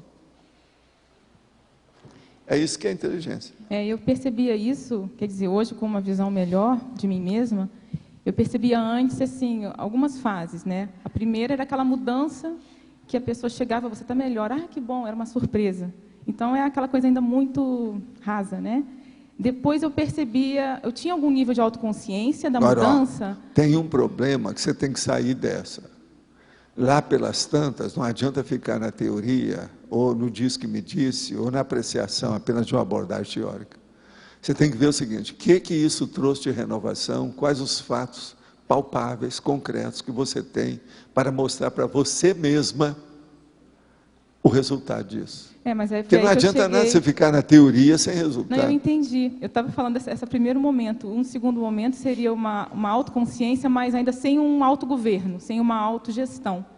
E esse terceiro momento, que eu acho que eu me encontro mais agora, é essa autoconsciência e tomando consciência de que eu tenho a capacidade de gerir isso, e controlar e calcular. Por exemplo, essa turma que ele estava falando lá, da turma da INVEX, está chegando aos 30 anos, eles já estão começando a pensar nessa história. Agora, por exemplo, uma pessoa aos 40, ela já assentou toda a poeira, tem que saber o que é. Há uma maturidade ali dentro, já consolidou a situação. Daí a pouco ela está entrando, por exemplo, na meia-idade, a situação já... Como é que fica? Você disse ainda há pouco uma frase que você sempre coloca, que para encontrar um amparador, procure o assistido, né? Mais especificamente, para a gente encontrar o evoluciólogo, o que a gente procuraria exatamente? É fazer o complexo, chegar à execução do complexo. Mas aí porque já cedo ou tarde você vai chegar lá. Pois é, mas... o que há? Você não está querendo muito? É mais cedo, né, Valdo? Agora, tem mais uma pergunta que você pode fazer. E para chegar no serenão, o que a gente faz? Não, mas eu me contento com o evoluciólogo. Pois é. Mas você não teria alguma dica, assim? Porque você fala muito da... Tenho. Eu tenho vamos dizer, eu tenho uma dicona. É toda a conscienciologia. Oi? Toda a conscienciologia foi feita para isso. Com certeza, eu estudo disso. Mas, por exemplo, você fala muito da entrevista com o serenão. Né? Sim.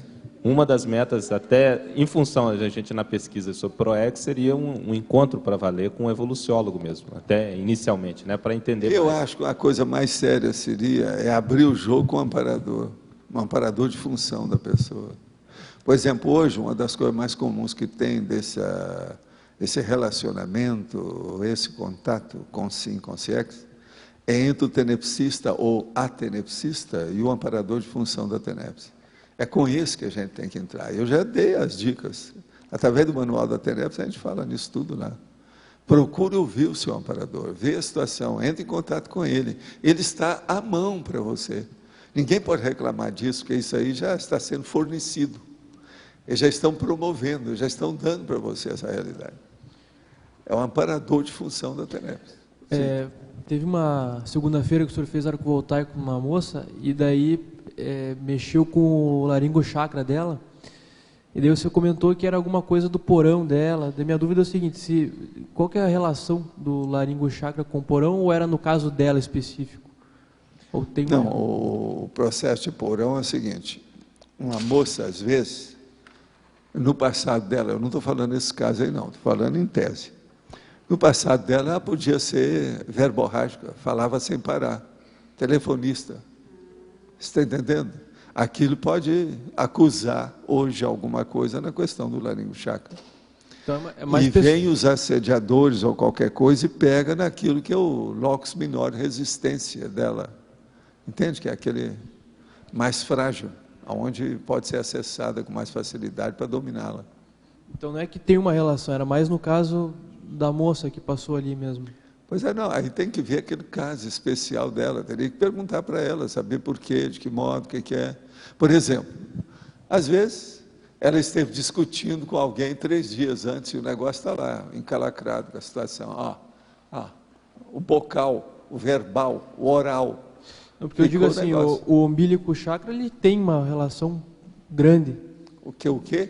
O umbilico chakra tem uma relação grande com... Sim. Agora, minha dúvida é assim, se o laringo chakra também teria uma relação, é mais uma... Não, depende cada do pessoa caso. escolhe aquilo que ela está usando, né? Então, entendi. Uma pessoa, por exemplo, que é promíscua, o sexo chakra dela está movimentando tudo em cima dela, é um bicho, um animal. Domina. Isso é o promíscuo. Entendi. Você entende? Agora aqui, o professor citou bagulhos energéticos pré-ressomáticos. Pode exemplificar? Tudo hoje que eu pergunto, eles estão perguntando, tudo que eu falo aí de coisinha, assim, avança um pouquinho, todo mundo pergunta.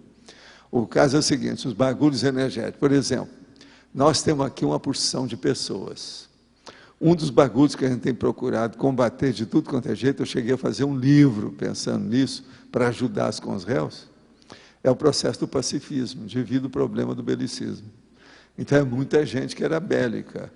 Bélica, sim, às vezes não participou ainda no último corpo que ela teve, ela não foi militar, mas era bélica, vivia discutindo, vivia debatendo as coisas, tudo negativamente, então queria ganhar todas, etc. Tal. Isso aí é uma boa para a pessoa pensar, é um bagulho energético terrível, do belicismo. Então são pessoas que hoje ainda gostam disso, são pessoas que fazem a hoploteca, que é a coleção de armas, aquele negócio todo, do jeito que é que nós temos visto por aí. Esse aí é um caso assim bem frisante, óbvio, bem, entende? Bem claro, bem evidente. Hein? É a matriz mental, ela está poluída ali dentro. Agora veja, muitos desses foi indicado para a pessoa. Olha, na hora que você ressomar, esqueça essas coisas todas. Começa a fazer a convergência do seu pensamento fora disso. Vê como é que você faz. Vamos clarear essa situação. E assim vai, é uma série de coisas. Tem outras, por exemplo, que é o processo do miserê. Era gente que era muito apegada ao processo de matéria, etc. Tal. Agora vai ter que fazer assistência, não está habituado com aquilo. Então é a pessoa miserê clássica. Quantas vezes eu já não falei nesse negócio de miserê e o processo do large? Hoje já estão fazendo até tipo de curso aí, né, para explicar essa situação. Então, estudos são bagulhos energéticos pré-ressomáticos, que é aquilo que a pessoa tem dentro dela mesma. Você vai falar assim, mas isso não é bagulho, não é objeto? É assim, é bem consistente, é a vida. Porque a pessoa pensa naquilo, depois ela materializa aqui na hora. Ela materializa a arma, ela materializa o dinheiro, o cifrão, ela materializa o ouro, você está entendendo? As coisas todas. O que seriam mais detalhadamente os bagulhos energéticos do passado? Aqui, é outra coisa igual. Não seriam eles, a rigor, bagulhos pensênicos reforçados pela paragenética? Sim, mas são bagulhos energéticos pensênicos. De qualquer maneira, é bagulho energético. Bagulho energético que a pessoa traz dentro dela. Isso é o pior, que é o almoxarifado dentro da consciência, no micro-universo consciencial, é pior do que o almoxarifado dentro de uma instituição física, um estabelecimento. Ou seja, um silo. Tem o cara que fez o silo para guardar os bagulhos dele. Dentro do âmbito da polivalência, a descoberta dos diferentes egos e do patrimônio valiosíssimo citado no verbete, o que mais ajuda a consciência a fazer prevalecer a paragenética traforista, muitas vezes ainda inibida, sob o lado patológico da genética e paragenética? Olha, eu acho que a coisa mais séria é a pessoa começar a pensar sobre o que é prioritário, precioso, valioso, que tem que colocar na frente. E ela começar a focar, fazer o mega foco dela em cima daquilo. E todo pensamento secundário que aparecer, ela faz um confronto e mostra para si mesma, com lógica, que o megafoco é superior àquilo que ela está apresentando. Com isso, ela vai descartando com o tempo, pouco a pouco, essas influências. Professor Valdo? Essa pergunta que o Losch fez há pouco, né, da entrevista com o evoluciólogo, o senhor fala que é o complexo, né, que a gente tem que buscar. Mas o senhor coloca, né, no 700 que é meta aos 40 anos do inversor a entrevista preliminar com o serenão, né? Então, como é que é isso? Assim? Tem que mostrar várias coisas. Se o cara tem tem capacidade, o problema é dele, se vira. Agora, o ideal, eu ainda falo um troço pior ainda para a Invex, que aos 46 o cara já tem uma OFIEX. Se ele alcançar um OFIEX, ele supera isso tudo. Encontrar com o serenão vai ficar secundário. Eu não estou falando evoluciólogo, encontrar com o serenão já vai ficar secundário. Entendeu? Que ele pode começar a ter NEPs aos 26, em tese. Não é isso, ele já acabou com a seriedade da guerra da vida física. Ao FIEX, a pessoa já está caminhando para a semiconsciencialidade. O que significa? Isso é o caminho do evoluciólogo. Por que o senhor colocou a expressão preliminar, né? Entrevista preliminar com o serenão? É uma entrevista preliminar, porque é a primeira, que a pessoa não fez antes. Agora, eu te pergunto, a entrevista que eu falei aí não é física, não, porque essa aí é querer muito. É extrafísica. Extrafísica pode ser uma projeção, pode ser levada pelo seu amparador. Então, há 7 condições. E mais uma outra coisa, aí em relação ao serenário, né? Eu fiquei pensando, a equipe, por exemplo, de amparadores do serenário, qual que é a relação dessa equipe com o serenão? Por exemplo, eles têm contato direto? Ali tem orientação do serenão. É orientação. Agora, tem uma coisa aí séria que eu quero te lembrar. Quem encontrar com o evoluciólogo, quem encontrar com o serenão, fala com a turma lá da Invex. Tem uma coisa muito fácil. Veja o que é que você veio fazer. Procura fazer suas coisas que você vai acabar chegando lá. O problema é esse. Quanto mais você abre a frente, mais você vai encontrar com essas personalidades procuradas. É a ProEx. Lá no fundo é ProEx. Tá certo? Quem mais tem aí o microfone? Sabe quantas perguntas eu já respondi hoje? 25. 25. Ou um dia desse nós batemos aí o score, que foi para 30. Valdo. Agora, aqui tem que dar um desconto. Tem um nosso amigo que faz as perguntas separadas, uma por uma. Então, se vou olhar só a pessoa, é menos gente. Eu vi um seriado agora sobre a história de Roma, e eu estava vendo que o que predominava naquela época era o sexo e o belicismo, né? Mas muita coisa se repete hoje na sociedade, em padrão de comportamento, tanto das mulheres quanto dos homens. Você falou do nosso passado de bagulhão. Quanto a gente ainda tem de percentual dessa época que a gente está trabalhando para limpar? Ixi, como é que é isso? É o que tem aqui. O que é que eu já falei? Porque nós temos aí um processo difícil do passado, que é o seguinte. Antigamente, durante muitos séculos, a personalidade na vida humana durava pouco.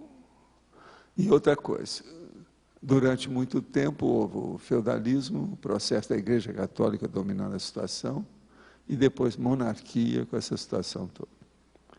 Numa condição dessa, a maioria do povo era totalmente anarfa, quer dizer, apedeuta, analfabeto. Tudo fazia na base da cruz, ou da unha, né? Coloca a unha. Então, agora, o que é que se passa? O povo que conhecia alguma coisa era justamente aqueles que eram ou da igreja, ou da monarquia, ou do feudalismo. É o povo que estudou, é a pessoa que tinha vamos dizer, um professor particular, específico, como é que chama? O preceptor. Você está entendendo? Então, tinha tudo ali. Essas pessoas, então, elas estudaram mais, elas caminharam lá na frente, elas, às vezes, publicaram livros. Você está entendendo como é que é? Enfim, eram intelectuais, faziam pesquisa, investigavam o modo delas, querendo ou não. Agora, veja.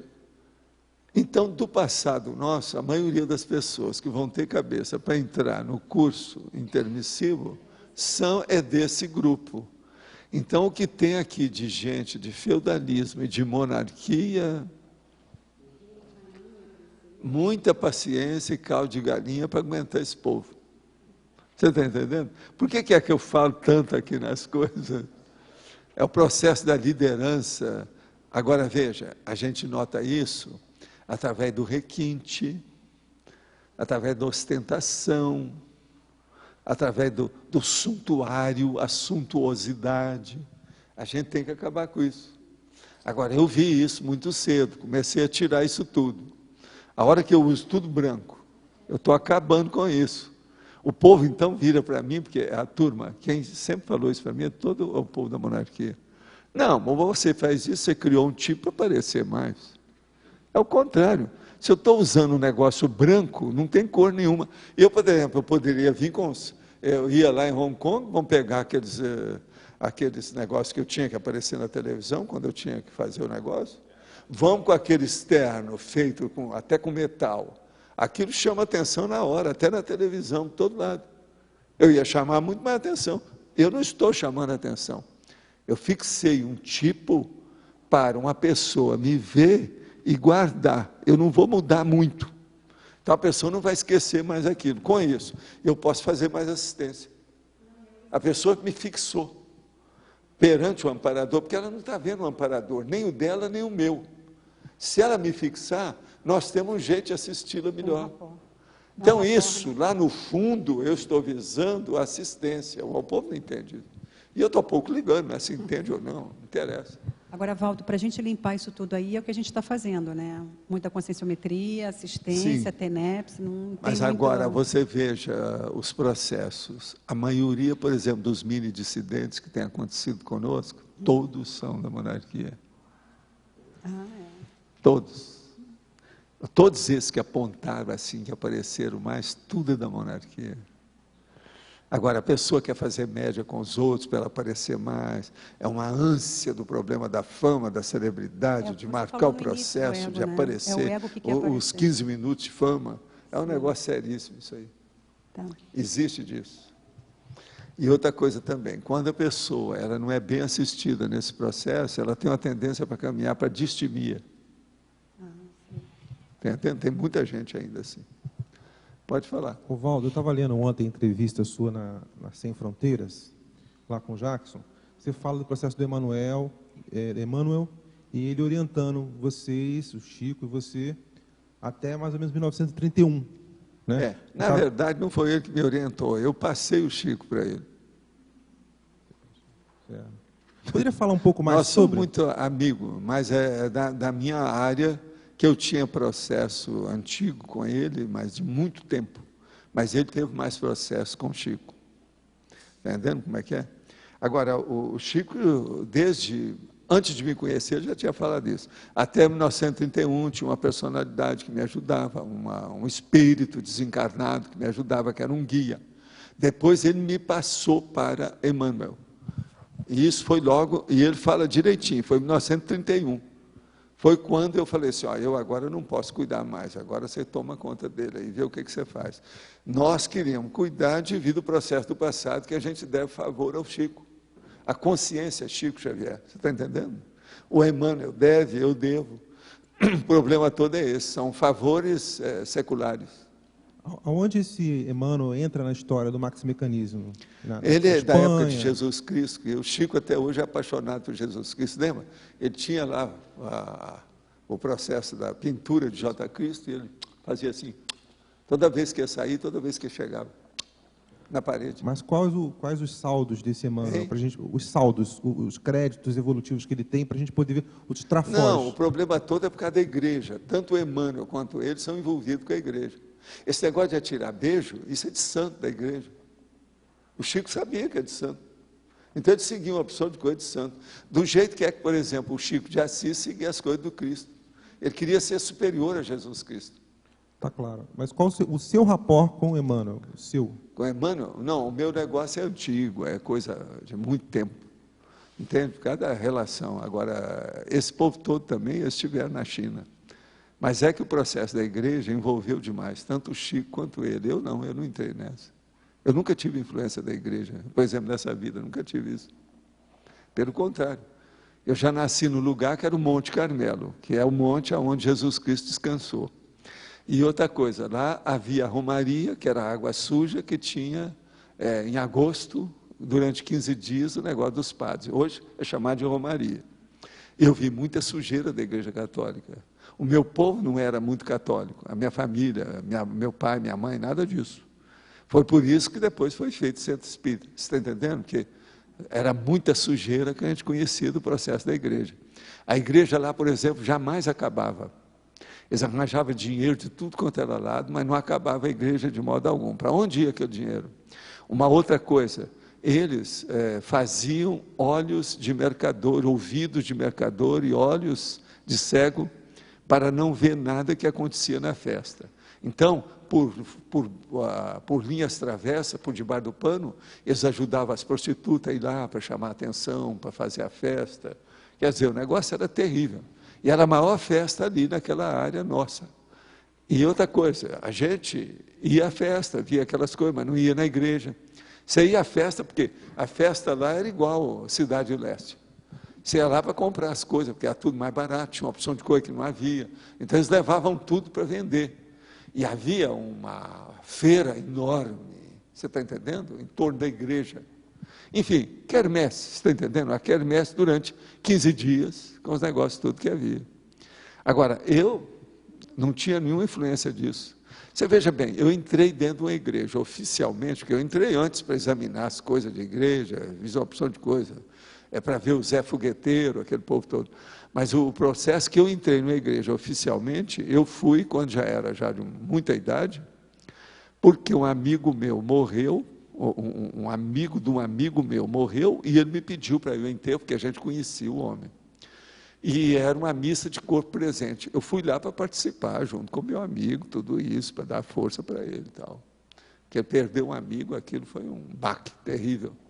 Você está entendendo? Era o jeito de fazer assistência. Foi assim que eu percebi uma missa. Eu não lembro de ter visto outra missa, de acompanhar a missa na minha vida, dia nenhum. Foi só nesse dia. O corpo presente lá, o cadáver lá na frente, foi feita a missa e tal. E eu estava lá presente para ver. Num canto lá, junto com meu amigo, para examinar, porque ele mesmo me pediu, encarecidamente, não, vamos lá, que você vai ver, porque assim você ajuda ele a sair do corpo. Esse é o meu amigo comigo. O negócio, ele devia muito favor para ele, e aquilo foi um baque, foi uma surpresa a morte do cara. Valdo, nem quando você viajava para a Europa, você não tinha curiosidade de entrar para ver alguma coisa, não, energia, eu já sabia, porque tinha coisa Espanha. Daquilo que eu... Não, eu fui ver coisas que eu fiz, né, na França. Ah, tá. Tem coisa lá, ainda tem gárgula que foi eu que fiz. Valdo, poderia falar mais sobre matriz mental? Matriz mental? Não, matriz mental nós já estivemos explicando aí. É o processo básico das suas reações. Vamos pensar de uma maneira para ficar mais claro isso para você. Você, por exemplo, eu chego para você e falo assim, giz. Como é que você vai reagir perante a palavra giz? Isso é a sua matriz mental que vai funcionar aí. Outra hora, eu chego para você e falo assim, abóbora. Como é que você vai reagir à palavra abóbora? Pensa bem, o que é que você já teve no seu passado com relação à abóbora? Às vezes não é nessa vida. Agora, depois eu viro para você e falo assim, aeronave. Pronto, qual é a sua matriz mental? Aí você vai dizer, uma aeronave seria uma grande coisa, eu quero ser ainda um astronauta, tal, que vou fazer isso, tal. O negócio já está lá na ponta. Mas o negócio vem de trás. É a sua reação que você tem perante a realidade. Isso é a sua matriz mental. Hein? Então, temperamento, mater pensene, tendências, tudo tem, está tudo aí junto. Isso tudo forma um bloco de reações da personalidade. Entende? Vê se tem lógica, vê se faz sentido para você. Agora, tudo é assim. Por exemplo, uma coisa boa, viu, Nara? Era lá naquele curso aí da imagística, lá para a pessoa mexer com os objetos, era a pessoa estudar aquilo depois. Por que eu reagi daquele jeito? Isso é a matriz mental dela. Estava comentando aqui com o Everton hoje de manhã, também a Rosa esteve falando comigo sobre um assunto e acabou tocando nisso, que, claro, com os limites da ciência convencional, mas a antropologia cognitiva, que nem chegou no Brasil ainda, mas que na Europa e nos Estados Unidos está crescendo um pouquinho, tem um pouco disso, que é o que transcende o vocábulo, as acepções do vocábulo, mas que estão dentro do entendimento da significação da representação da pessoa para aquele vocábulo, para aquela expressão, para aquela situação. Cada palavra tem um meaning, uma acepção de acordo com o indivíduo. Exato, exato. Então é isso que assim, está se tateando aqui na ciência convencional. A gente estava ainda comentando alguma coisa sobre isso. Agora, outra coisa, a matriz mental é que cria a tela mental para a psíquica, com o passar do tempo. Sim. A pessoa que tem a tendência, se ela vai fazer uma parapercepção, vai depender da matriz que ela tem. Por exemplo, eu já falei aqui para vocês que se uma pessoa fosse examinar o meu caso, ela teria que ver uma pessoa que é determinada. Eu sou uma pessoa determinada. Uma pessoa que for ver a minha vida, não tem jeito de fugir da determinação. Lá no fundo, eu sou o Homo sapiens determinator. Entende que eu já tem debate aí sobre isso. Isso é o meu clássico. A minha matriz mental é toda baseada nisso. Agora, é com isso que eu cheguei até aqui com a minha lucidez. O pouco de lucidez que eu tenho. Agora, o que eu falo para vocês, o que é que levou você a ser assim? O que é que levou você a ser o Loche? Esse Loche que a gente conhece, que a Adriana conhece mais do que eu. O que é? Preciso saber. O que é que te levou? Você é o Homo sapiens que droga. Você está entendendo o que é? Agora, então, é a matriz mental que vai... Você entendeu, Cláudio? Agora, isso que você colocou da questão da prova demagística, né? Cada vez que a gente para um pouquinho para pensar ou anotar algumas coisas sobre isso, é impressionante a quantidade de subprodutos, vamos dizer, vai que a gente é incrível. Não, isso aí eu falei para vocês que era o primeiro. Lembra que eu falei? Lá pela sexta versão desse curso, as coisas vão ficar mais claras. O povo ainda não viu, não. Não, é impressionante. Precisa de ter outras gerações, outras edições. Edição do curso. Entendeu como é que é? Tem que fazer, eu acho. E outra coisa, do próximo, aqueles que não forem, eu vou colocar de quarentena. Vocês estão com a gripe suína. Nós vamos dar um jeito neles. Tá entendendo? É importante a pessoa ir lá para se submeter a isso.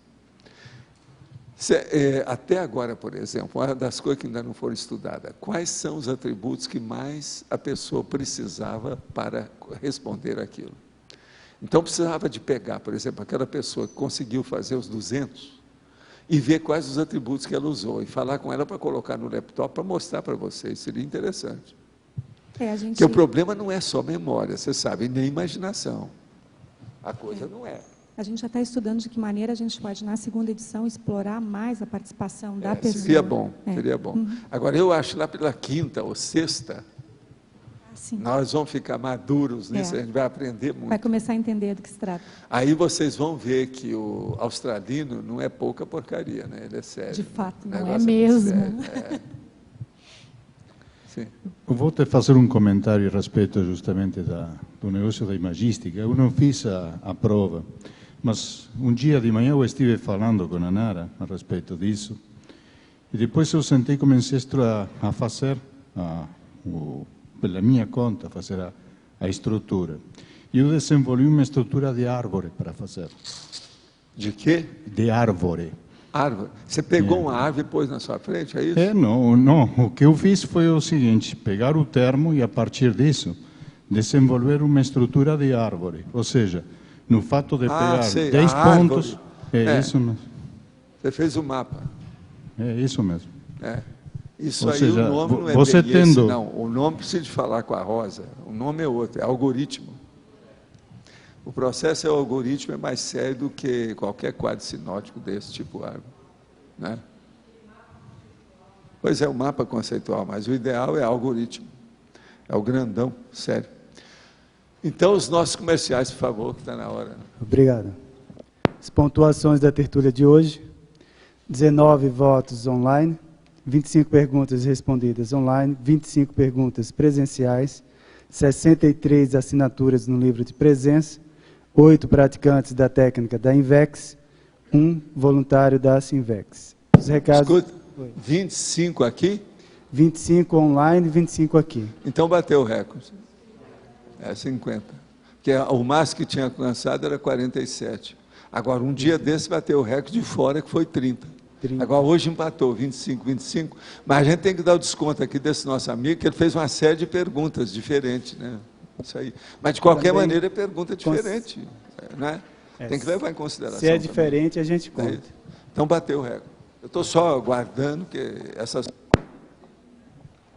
Teremos hoje os seguintes recados. O tema. Alexandre Zaslavski, Asinvex, Cláudio Monteiro, lançamento do livro A Pedra do Caminho. Eliana, Acoplamentário. Eduardo, Amigos. E Hernani, Reaprendência. Hoje nós temos 17 verbetes para votação. Arbitrariedade somática. Autochecagem indispensável. Demagogia. Ectopia consciencial. Efeito. Egocarmologia. Egocentrismo. Enumeração generalizada. Equívoco. Frustração cosmoética. Garantia evolutiva. Inteligência. Inteligência técnica. Intencionalidade continuada. Nulificação da infância. Para excursão interplanetária. Teleguiado autocrítico. Boa tarde, pessoal. 2 breves recados.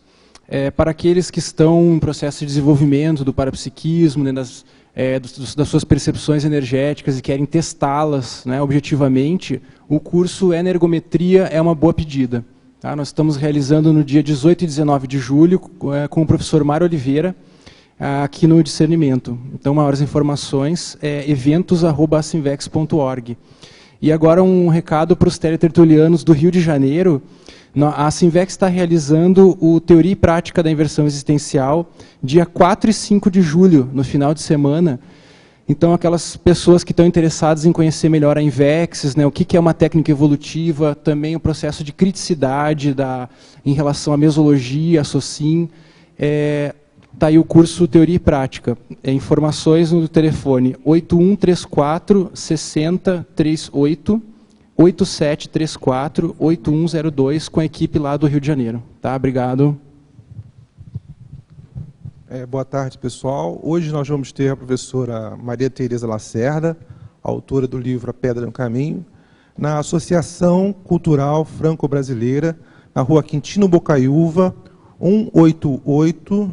1888, próximo ao Hotel Rafaim Centro, tá? Quintino Bocaiúva, esquina com Almirante Barroso, às 19 horas. Ela vai dar um talk show em francês, hein?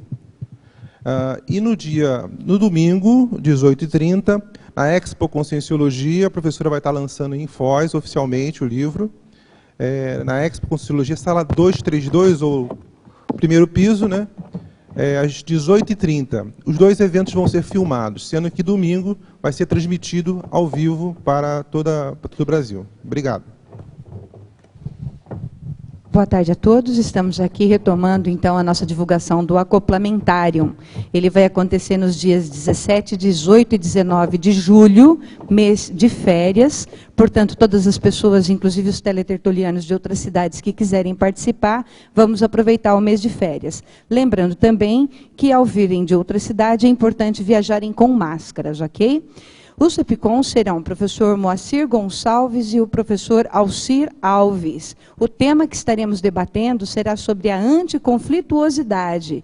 Então, todos os interessados, é só ligar na recepção do CEEC. 045 35 25 26 52. Estão todos convidados. Obrigada. Pessoal, o recado é sobre os amigos da enciclopédia. Hoje é sexta-feira, amanhã, obviamente, é sábado. Então, sábado, meia-noite, acaba a nossa campanha. Então, vocês têm aí até a meia-noite de sábado, né, para domingo. No domingo, a gente vai sortear o laptop e mais 6 cursos de aprofundamento, entre eles aqui o ECP1, ECP2, acoplamentário, como vocês já estão sabendo. A gente lembra as pessoas que estão fazendo a inscrição pela internet, que quando finalizar, se for pelo Visa, na página final existe um link que a pessoa tem que clicar no voltar para a loja. Se ela fechar o browser nessa hora, não é computada a inscrição. E as pessoas que fizeram a sua inscrição pela internet, tiveram algum tipo de dificuldade, por gentileza, entre em contato com o suporte@enciclopediadaconscienciologia.org para resolver a sua situação antes do sábado à meia-noite. Tá? No domingo de manhã, a gente vai fechar todas as inscrições que ocorreram na noite anterior, e se houver alguma dificuldade, a gente vai ainda tentar um contato com vocês que tiverem aí pela internet. Se esse contato não for possível, nem por celular, nem por e-mail, a pessoa não vai entrar na campanha, não vai ser computada a inscrição. Então, por gentileza, ficar atento a essa questão da inscrição pela internet. Se não conseguir, liguem para a recepção do CAEC para tentar a inscrição pela recepção. Tá ok? Obrigado. Só para finalizar aqui o recado, lembrando do laptop, ele tem 160 GB de HD, 1 GB de memória RAM e 1.6 GHz, né, de processamento. Obrigado.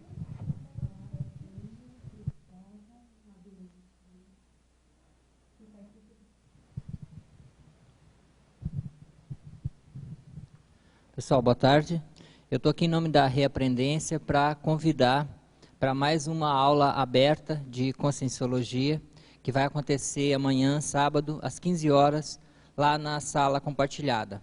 O tema da aula é Projeções nas diversas religiões, com a professora Fátima Yaya. Tá? Então, amanhã, às 15 horas, na sala compartilhada. Obrigado. Só mais um recado a todos, especialmente ao teletertuliano.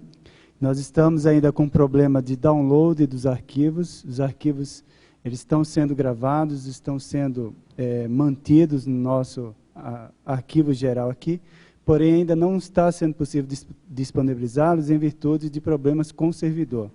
Então, devido à grande quantidade de acessos simultâneos, o servidor acaba tendo problema de estar disponibilizando esses arquivos. E aí a gente, automaticamente, ele cessa, ele bloqueia essa disponibilização. A gente está trabalhando para ou rever o contrato com o servidor ou mudar também de servidor.